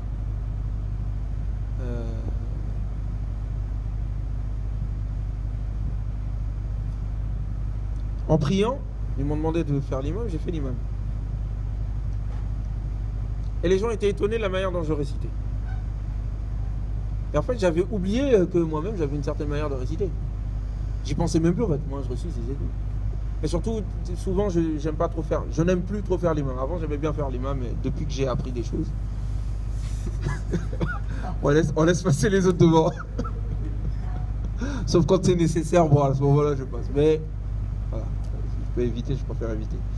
Et donc, pendant que je récitais, j'ai découvert que les gens apprécient ma voix. Et ça là, il m'a fallu plusieurs jours, mais de travail, de souffrance intellectuelle pour me débarrasser de ce sentiment. J'ai même dû recommencer certaines prières. Là, je me suis dit, là, c'est pas accepté, c'est pas possible. Donc ça, c'est des choses, ça peut tous nous arriver. Et j'étais le premier. Et là, il faut être sans pitié avec soi-même. Quoi. Il faut tout faire pour l'enlever. Tout faire pour que ta belle voix ou ta mauvaise voix soit pareille pour toi. Pareil parce que tu le fais pour Dieu. Dès lors que Genre quand tu es tout seul, tu as une voix toute pourrie. Et quand tu es avec les gens, tu commences à faire du R. Kelly. Non. Là, c'est... Bon, j'aurais peut-être pas dû prendre R. Kelly, vu ce qui lui arrive. Mais j'aurais pas dû... Je voulais pas donner Abdul Basit Abdul Samad, parce qu'Abdul Basit Abdul Samad, c'est quelqu'un de bien. Or, celui qui fait les choses pour les gens et pas pour Dieu, c'est pas quelqu'un de bien. Donc le R. Kelly, c'est bien pour lui. Non, il faut faire les choses que pour Dieu. Quand tu es tout seul, tu as la même voix que quand tu es avec les gens. Que quand tu commences à sentir ça, tu peux te dire à mon bon, dans ces cas-là, je vais utiliser ma voix toute pourrie. Là aussi, tu es dans le piège, c'est l'ostentation lui aussi. Parce que tu as laissé l'autre pour les autres. Eh oui, quand tu fais quelque chose de bien, à un moment donné, tu t'apprêtes à le faire. Et tout d'un coup, il y a un côté, les gens vont parler de moi. Et qu'à un moment, tu dis, bon, il faut que je laisse. Parce que sinon, il y aura l'ostentation. Eh bien, le fait que tu le laisses là, c'est pas bon non plus. Tu l'as pas fait pour Dieu. C'est à cause des autres que tu l'as laissé. Tu dois le faire pour Dieu. L'exigence, elle est là. Tu as pensé à faire une bonne chose. L'ostentation est venue. Et tu abandonnes, c'est pas bon. Tu le fais dans l'ostentation, c'est pas bon. Il faut que tu le fasses pour Dieu. Dans ces cas-là, il faut que tu reviennes sur toi-même. Tu réfléchis sur ces gens-là, là, dont le regard, là, peut-être est en train de me perturber. J'arrive. Qu'est-ce qu'ils peuvent me faire? Qu'est-ce qu'ils m'ont donné? Si demain, ils découvraient que j'étais quelqu'un de pas bien, s'ils découvraient toutes les casseroles que j'ai à l'intérieur de moi et que Dieu le seul sait, est-ce qu'ils m'admireraient aujourd'hui? Non. Ils seront les premiers à t'insulter. Donc ces gens-là, ils servent à rien. Leur admiration ne sert à rien. Elle est éphémère. Elle est basée sur l'ignorance. Il y en a même certains peut-être qui sont jaloux de toi. Ben, dans ces cas-là, tu ne dois pas compter sur eux. Ouais, c'est ce dialogue que tu as à l'intérieur de toi. Et tu le tapes dans ton âme. Et tu t'insultes même s'il le faut, tu n'es qu'à moins que rien. Dieu le plus beau, il t'a donné ça, il t'a donné ça, il t'a donné ça. Rappelle-toi l'autre fois là, quand tu étais dans telle situation. Voilà, quand ce travail, on le fait sur soi, on devient souverain. Parce que ici, c'est la souveraineté aussi. Il faut qu'à l'intérieur de toi, tu fasses les choses que pour toi, pour Dieu et toi. C'est tout. Les autres, là, voilà, à côté. Ils ne valent rien. Ils ne valent rien quant à la récompense. Ils ne valent rien quant à la nuisance. Leur admiration ne t'apporte que dalle. Et toujours, tu t'imagines les personnes qui t'ont un jour admiré et qui sont devenues tes pires ennemis. Hein? Qui aujourd'hui te maudissent et te traitent de moins que rien. Alors qu'il y a 2-3 jours, ils chantaient tes louanges. Ceux qui chantent les louanges à outrance, ce sont ceux qui vont t'insulter à outrance demain. Dès que l'occasion se présentera, tu verras. Donc à partir de là, tu mets tout ça de côté. Ça te calme tout de suite. Et tu récites avec la voix d'Abdel Basit et tu abandonnes la voix de R. Kelly. Oui, Jadi. C'est bon? J'ai répondu à la question? Très bien. Donc ça, c'est pour répondre un peu, il faut faire attention effectivement. Il faut faire attention quand Dieu nous a donné des capacités, de l'argent, des biens, quelconque. Il ne faut pas en rajouter non plus, quoi. Wow. Et des fois même, tu baisses un peu parce que... Comment expliquer? Omar ibn al-Khattab a refusé à une personne qui soit gouverneur. Pourtant, c'était l'un des meilleurs compagnons. Il lui dit, lui là, il est trop parfait. Comment ça, trop parfait? Il dit, il est trop parfait et il va diriger les gens en fonction de sa haute perfection. Il ne va pas tenir compte qu'il y a des gens un peu plus faibles, un peu ceci, un peu moyen et tout. Donc il n'est pas capable de diriger, il faut le mettre de côté.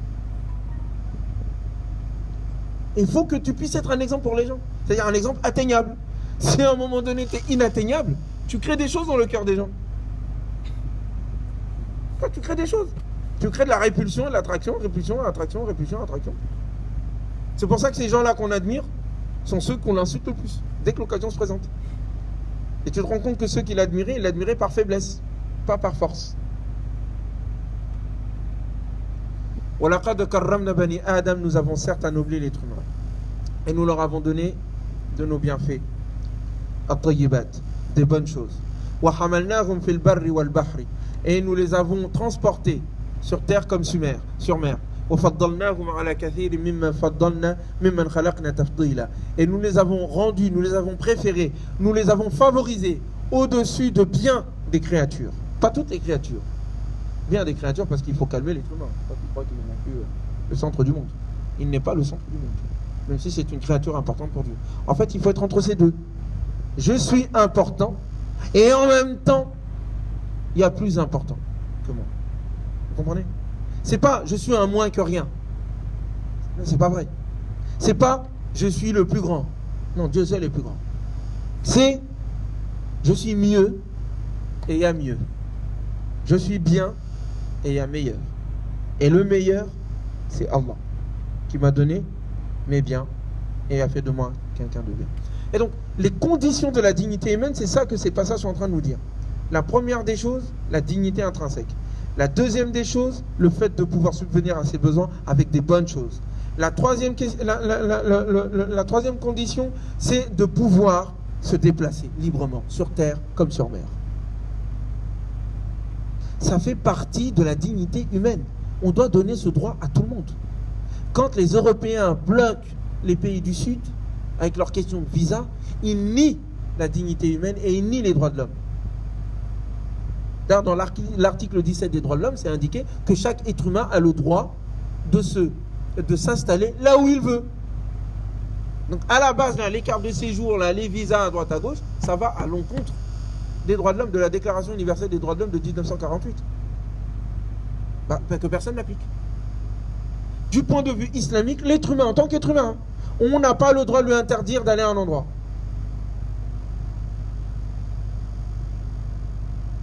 Tu fais ça avec les choses, tu fais ça avec les marchandises, mais tu ne fais pas ça avec les êtres humains. Aujourd'hui, c'est le contraire. Les marchandises, à l'ère de la mondialisation, il n'y a pas de frontières. Par contre, pour les êtres humains, il y a des frontières. Les Blancs, par exemple, les Blancs, ça me fait bizarre de dire ça. Les Européens que nous sommes, les Européens, nous. Moi, je suis Européen. Ankara, arrête. Toi, t'es citoyen du monde. T'es citoyen du monde, frère. C'est écrit sur ton passeport. Al-Mouhim. C'est l'idéal, il faut être citoyen du monde. Les Européens, eux, peuvent voyager où ils veulent et ils font en sorte que les autres ne puissent pas voyager où ils veulent. Pourquoi? Parce qu'ils ont accaparé, parce que c'est lié. 80% des richesses du monde sont entre les mains de 20% de la population mondiale. Alors maintenant, même les chiffres ont baissé, c'est 10% de la population mondiale. Donc à ce moment-là, quand les biens ne sont pas distribués, toi, ce que tu veux, c'est que les gens ne viennent pas, parce qu'ils vont se déplacer, ils n'ont pas assez. Donc, au lieu de te plaindre de la conséquence de ton acte, toi, tu dis que non, il faut en fait empêcher les gens de bouger. Non, les gens ne bougent, déjà ils ont le droit de bouger, d'une part, et d'autre part, quand ils bougent au nom de la misère, cette misère n'est pas due au fait qu'ils se déplacent ou pas, elle est due au fait que toi, tu t'as accaparé tous les biens. Et que tu te plains des conséquences de ton action. Et que même ce dont tu te plains, en l'occurrence des conséquences de ton action, le déplacement des populations comme ils disent, eh bien, c'est un droit que toi tu t'octroies mais que tu refuses aux autres. Pour qui tu te prends? Qui vous êtes? Donc ceux qui interdisent les Africains de voyager en Europe, ils se prennent pour Dieu. Le fond est là. Ces gens-là se prennent pour Dieu. Ils pensent qu'ils ont le droit de normer l'univers au nom de leurs normes et de leurs intérêts à eux. Et donc d'imposer leurs normes aux êtres humains, qui ne sont pas des êtres humains à leurs yeux, puisqu'on leur interdit de bouger. Alors on peut utiliser tous les prétextes. La bombe démographique, on a du chômage chez nous, la souveraineté nationale, tu parles. Ils violent la souveraineté nationale des autres tout le temps. Mais là, alors, qu'ils n'ont plus d'ailleurs.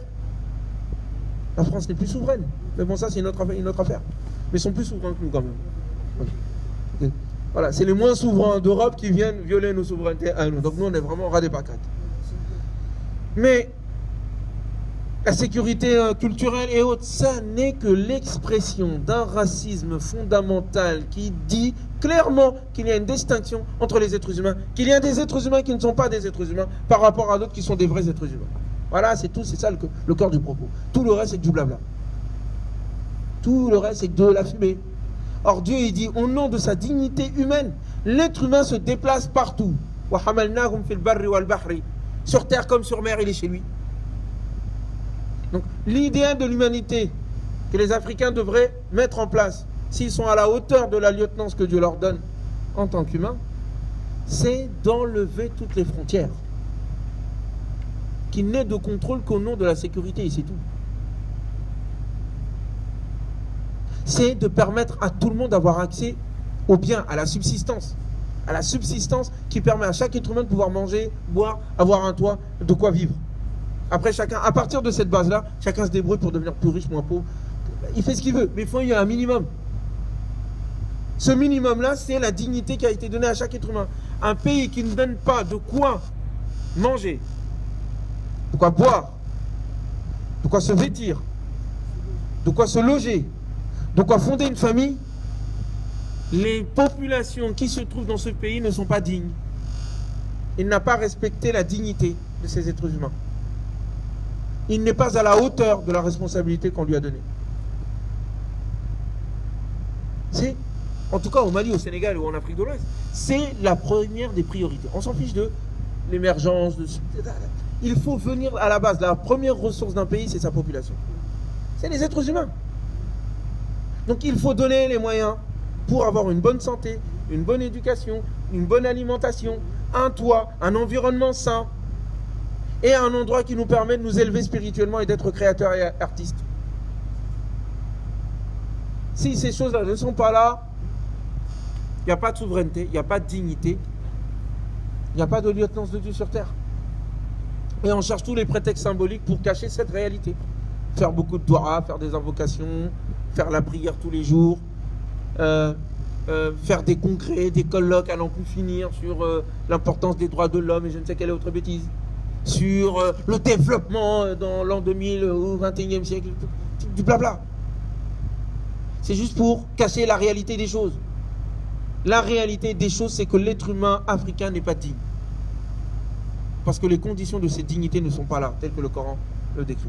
À part quelques-uns qui ont réussi soit à s'en sortir, soit à détourner de l'argent. Mais même ceux-là, ils ne sont pas dignes. Quelqu'un qui détourne de l'argent, même si tu es riche, tu n'es qu'un moins que rien. À l'intérieur de toi, c'est la ruine. Même si tu vis dans l'or. Bref. Comment ? Oui, bah non. Bon, on est un peu moins, mais le Maghreb c'est pareil. Tous les pays musulmans sont dans cette situation-là, de Dakar à Jakarta. Bon, quoi que les pays comme la Malaisie, ils s'en sortent. La Turquie, ça s'en sort. Voilà, même s'il y a des problèmes. Mais ils commencent. Mais je crois que le Maghreb et l'Afrique noire, et l'Afrique noire particulièrement, tu as raison sur certains points. Voilà. Mais ça revient à notre idée que nous avons de nous-mêmes. On ne pense pas que nous sommes dignes. Et on est dépendant des autres. On s'arrête ici pour l'instant, il est quelle heure ? Non, vraiment, là cette fois-ci, là, je suis attentif, hein, parce que d'habitude je laisse poser de... Bon, on se donne encore 8 minutes pour que je finisse ça, et ensuite on passe à la deuxième et à la troisième partie de mon propos pour qu'on puisse, Inch'Allah, finir tôt. Est-ce que c'est clair déjà tout ce que je viens de dire ? Monsieur, vous appelez comment vous ? Ahmadou Koulibaly ? Ahmadou Maïga. Hamadou. Ouais, Ahmadou, c'est pareil. Mohamedou. Hamadoun. Hamadoun Maïga. Ah, Hamadoun Maïga. Vous êtes de quelle origine, mon ami ? Sanraï, Masha'Allah. Bienvenue à vous. Est-ce que c'est clair tout ce que je viens de dire ? Bon, maintenant, il faut réfléchir sur les conditions de la dignité. Je finis mon parcours du Coran sur la nature humaine et j'arrive dans... Donc on a l'istikhlaf, la lieutenance, on a l'istirmar, la colonisation de la nature. On a le fait que Dieu nous ait donné les moyens de base pour cela.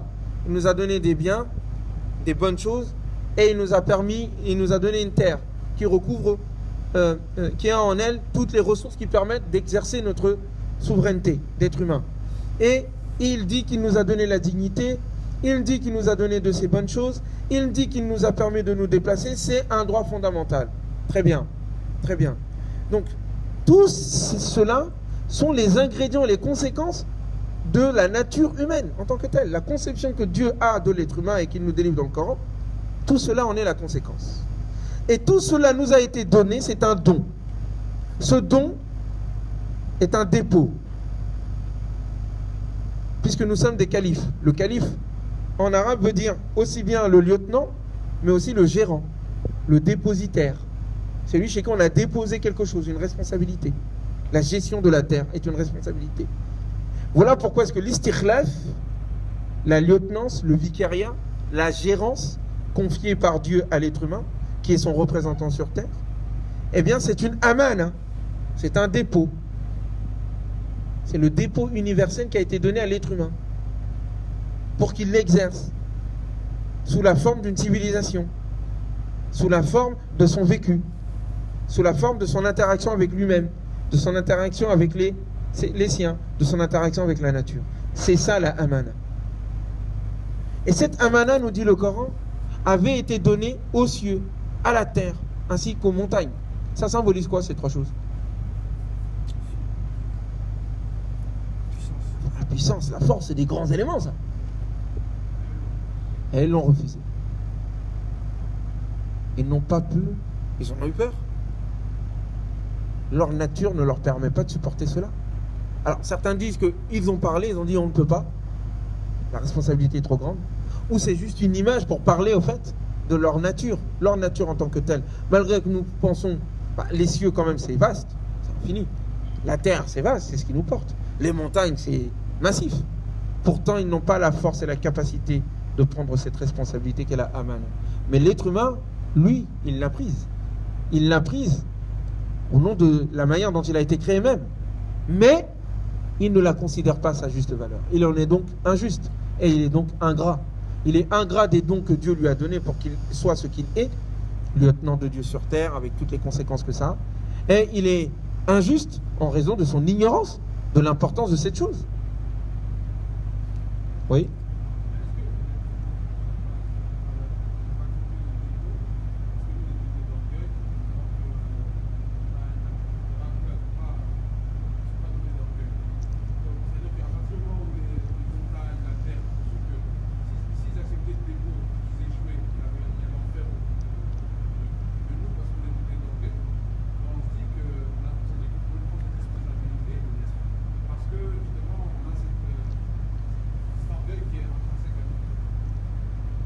Il y a deux.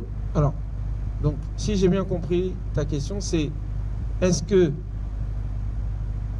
le fait que l'être humain ait pris cette responsabilité n'est pas le signe de son orgueil, là où les éléments cités par le Coran, le ciel, la terre et les montagnes, sont modestes et ont exprimé leur modestie, et c'est la raison pour laquelle ils ont refusé de prendre la responsabilité de la amana, là où l'être humain l'a prise. C'est ça?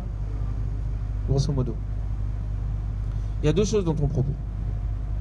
La première des choses, c'est est-ce que cette chose-là a eu lieu? Est-ce que toi, on t'a mis face au choix? Nous, humains que nous sommes. Et parle de l'être humain. Moi, j'ai pas été témoin. On m'a pas proposé. Si on m'avait proposé, moi j'aurais refusé aussi, je crois. Surtout si je vois l'enfer. Donc, est-ce que c'est pas une image? C'est là où est-ce que c'est pas une parabole pour parler de la nature même de l'être humain et de la création? Certains méditent ce propos ou interprètent ce propos-là ou expliquent ce propos du Coran ainsi. Ils disent ça n'est pas une chose réelle qui s'est passée. Le Coran est en train de dessiner à travers ce propos une parabole qui traduit la nature des choses, la nature humaine en tant que telle et la nature des autres créatures font que la amana, leur nature ne leur permet pas de la porter. Donc il la dessine à travers ce propos. L'être humain capable de prendre cette amana, il la dessine à travers parce qu'il ne dit pas, il dit il l'a prise.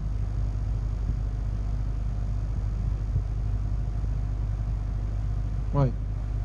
Soit on a une traduction, on a une conception symbolique de ce propos du Coran, soit ça s'est réellement passé. Et il a proposé au premier homme et le premier homme l'a pris. Et nous sommes tous engagés dans cette responsabilité. Je ne sais pas. Je ne sais pas. J'hésite. J'allais aller dans le sens de la parabole, mais je préfère dire je ne sais pas. Ça, c'est un premier élément. Hein? En tous les cas, on a pris cette responsabilité.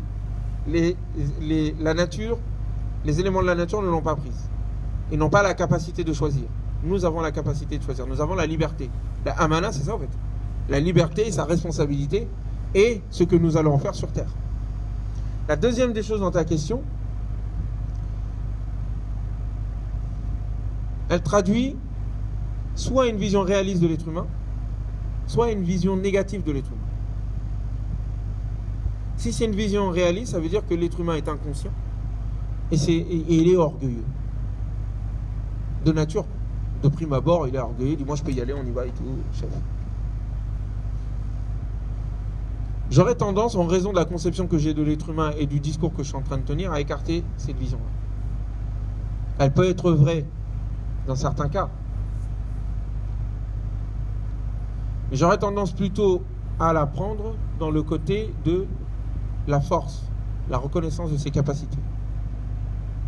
Le fait, hein?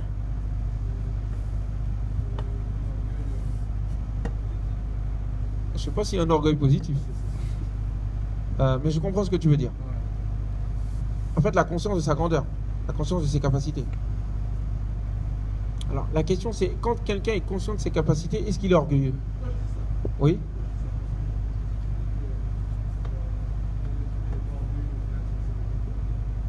Oui.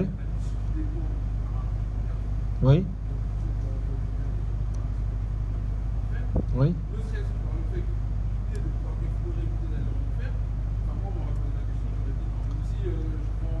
Oui. Oui. Oui. Oui. Oui. Oui. Oui.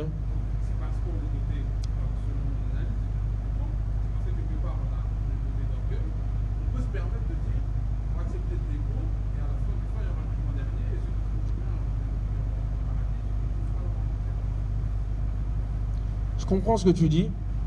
Un de mes professeurs Mamadou Lamine Fall, à l'époque quand j'étais au Sénégal, quand j'étais petit, jeune, avait la même interprétation. Mais j'ai tendance à vouloir l'écarter. Pour quelle raison? Parce que au moment où la proposition fut faite, nous n'étions pas là. Donc je me dis c'est une image. En tout cas, de mon point de vue, c'est une image. Parce que moi, j'étais pas là. Donc en tout cas, en tous les cas, pour moi, c'est une image. Obligé parce qu'ils m'ont pas demandé. Ah bon. Deuxièmement, la capacité de porter a été donnée par Dieu. C'est Dieu qui nous a donné cette capacité en fait. On lui a pas demandé non plus. Donc, c'est pour ça que j'aurais tendance à dire c'est une image. Parce que de fait, personne n'a le souvenir de ce moment-là, de choix. Et deuxièmement, la vision positive que Dieu a de l'être humain, quand bien même il le critique, plusieurs reprises, il dit que l'être humain a tel et tel défaut. Mais en même temps, il a eu confiance en lui pour lui donner la lieutenance. C'est que l'être humain est entre deux inconsciences. Oui. Oui. Oui.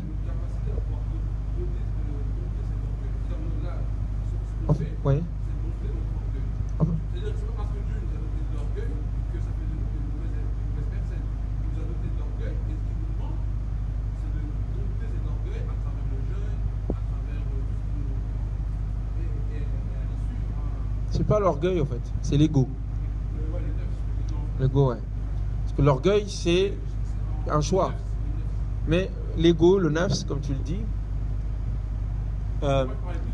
Ah d'accord, ok, on se comprend là. Ouais. Oui, l'ego nous a été donné pour exister et pour pouvoir accomplir les missions que Dieu nous a données.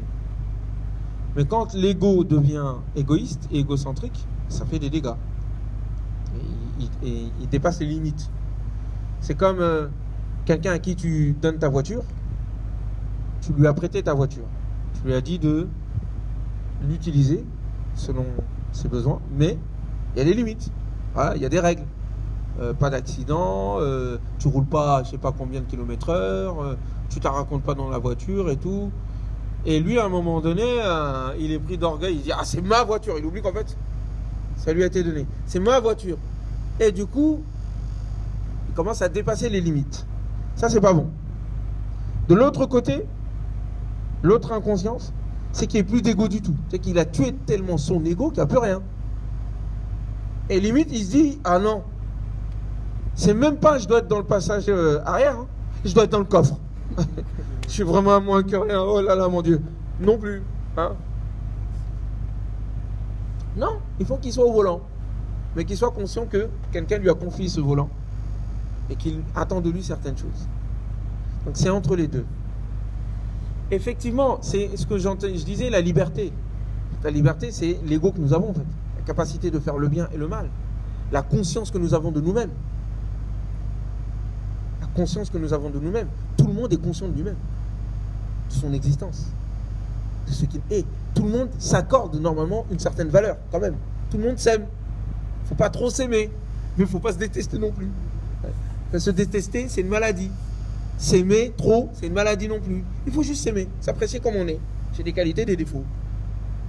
Oui.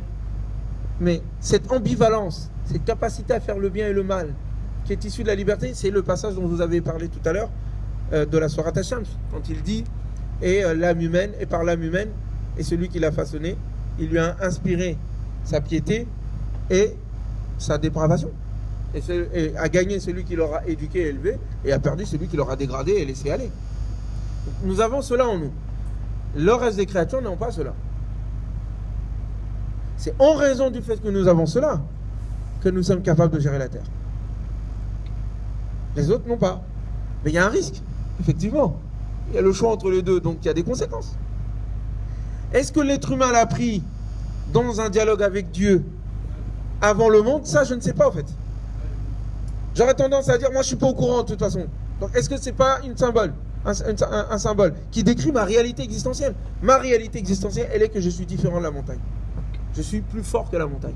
Bien qu'elle soit physiquement plus forte, je peux briser la montagne. Par ma volonté. Vous voyez ce que je veux dire? Mais ça, c'est la amana.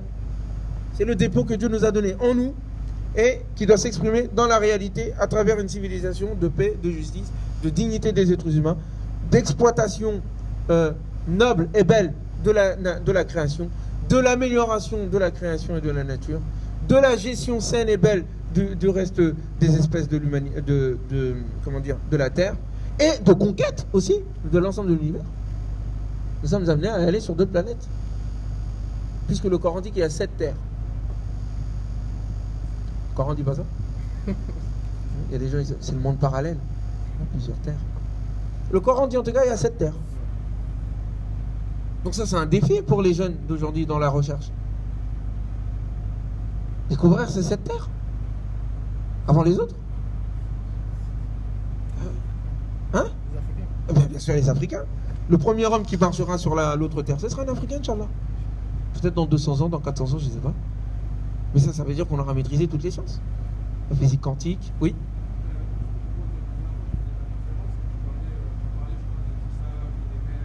Oui. Oui.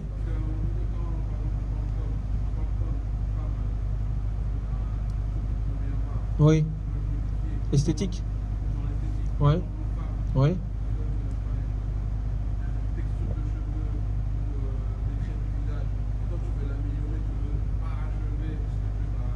Oui. Humaine.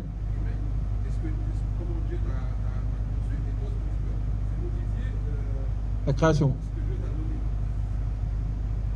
Là, c'est faire l'istikhlaf à l'envers. Je comprends ce que tu veux dire. Tout dépend. Quelqu'un à qui il manque une jambe. Et on a la technologie. Ouais, mais je prends cet exemple-là pour aller ensuite dans ton exemple. Quand on appelle amélioration, quelqu'un qui, je sais pas moi. Non, en fait, ce que j'ai amélioré la création, c'est rajouter des choses qui permettent.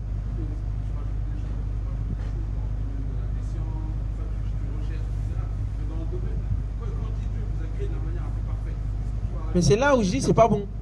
quelqu'un qui, par exemple, n'a pas de problème physique, c'est juste qu'il n'accepte pas ce que Dieu lui a donné. Ça, c'est haram. Ça, c'est gâcher la création de Dieu. Sous prétexte de modification et d'amélioration, tu es en train de gâcher la création de Dieu. Regardez les stars, là, quelquefois, là, elles se transforment tellement qu'elles en deviennent moches. C'est pas bon. Bah, se teindre les cheveux, ça rentre pas là-dedans. Par exemple, là, c'est parce que tu n'acceptes pas ta peau telle que Dieu te l'a donnée et tu mets plein de produits bizarres et tout. Non, là, à ce moment.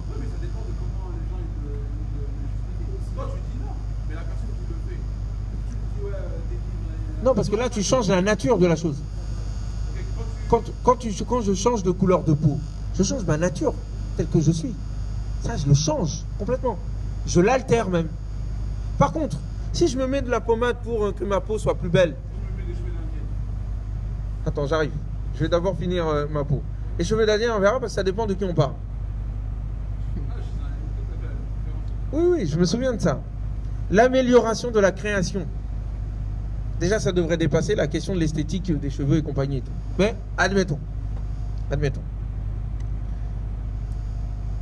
Si demain, on découvre quelque chose qui permet à ce que on puisse avoir des produits sains qui puissent améliorer la texture de nos cheveux, quelle qu'elle soit. Ça, c'est bien, c'est une bonne chose. En plus, c'est naturel, c'est bien, ça améliore la texture et tout. Il y a une personne qui a les cheveux frisés qui veut les rendre plus lisses, ça, c'est pas un problème. C'est toujours ses cheveux. Il les a rendus plus lisses. Sauf s'il veut ressembler au blanc. Là, il a un complexe d'infériorité. Là, faut l'enlever, ça. Mais s'il décide il met un produit sur ses cheveux pour la coiffer comme il veut. Pour coiffer ses cheveux comme il veut, ça, c'est pas un problème. Du moment que le produit ne cause pas de dégâts. Il veut changer de couleur de peau. Ça, c'est pas bien. Pourquoi je vais changer de couleur de peau? T'es pas content de la couleur de peau que Dieu t'a donnée? Ça, c'est pas bien. En plus, ça altère. Donc là, c'est pas une amélioration. C'est une transformation carrément. Non. Les améliorations que l'on peut, là où on dit on améliore la création divine, dans sa continuité, c'est quand une personne est handicapée. Les découvertes doivent servir à ça. Pas de changer la création de l'être humain. De dire, l'être humain en tant que comme il est, ne me plaît pas. Ça, c'est une vision d'Iblis. Parce que l'être humain tel qu'il est ne plaisait pas à Iblis. Donc, il a un problème avec l'humain en tant que tel. C'est pour ça qu'il y en a qui parlent de robotisation, je ne sais quoi et tout.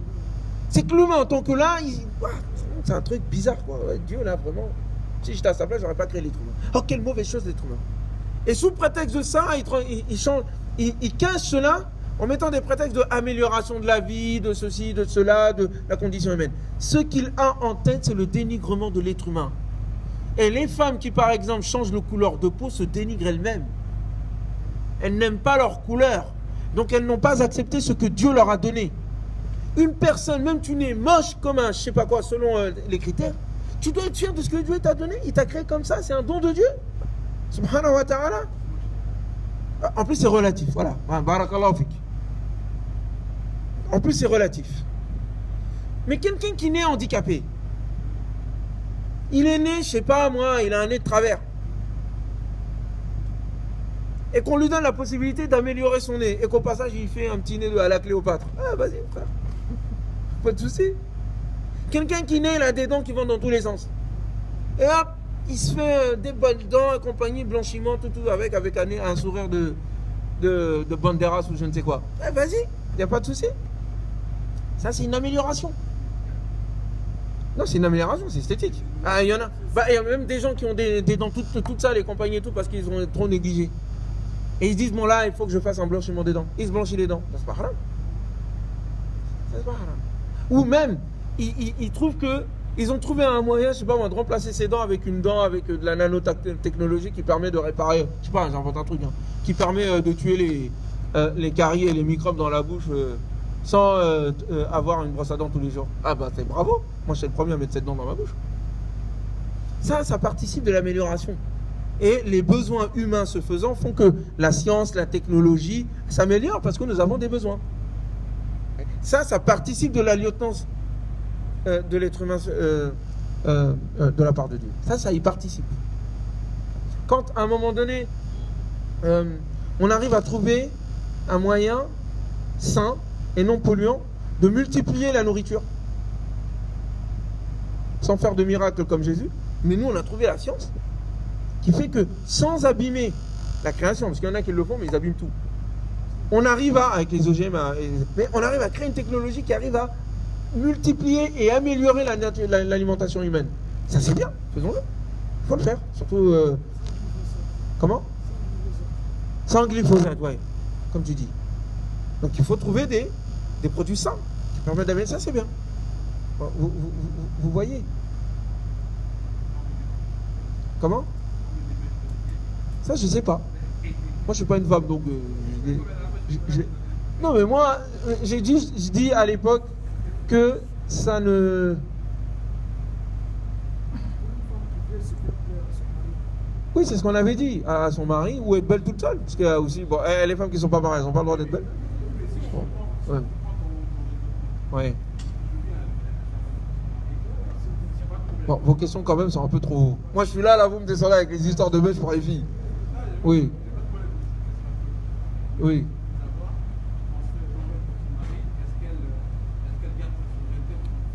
Oui. Ah oui, moi je me fais beau, j'espère en tout cas pour ma femme, et je suis très très souverain. Hein.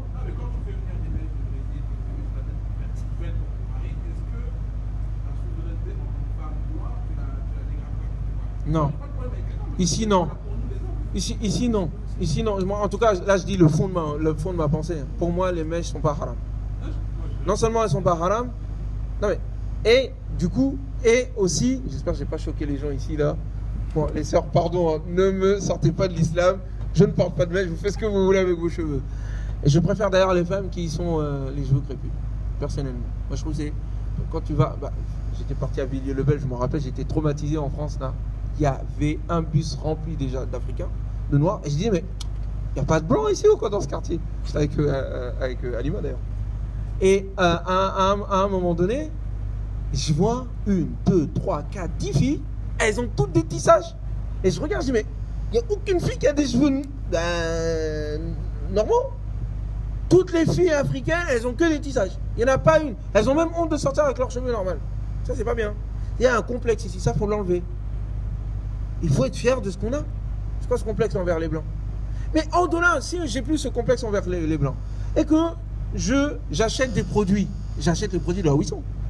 Soit on les produit nous-mêmes, soit on les produit là où ils se trouvent, du moment que je l'achète, et que je veux améliorer à un moment donné ma chevelure pour y rajouter des choses, etc., etc. Moi je trouve ça c'est très bien. Voilà. On va effacer ça, hein, parce que quand les marabouts là, vont voir cette vidéo-là, je vais être banni de la terre.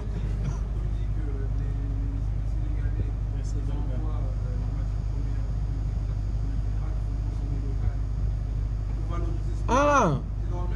Oui, mais ça, c'est autre chose. Là, tu parles de la production locale. Nous qui avons le plus besoin, pourquoi on va chercher chez les Indiens alors qu'on peut le fabriquer ici? Oui, je suis d'accord.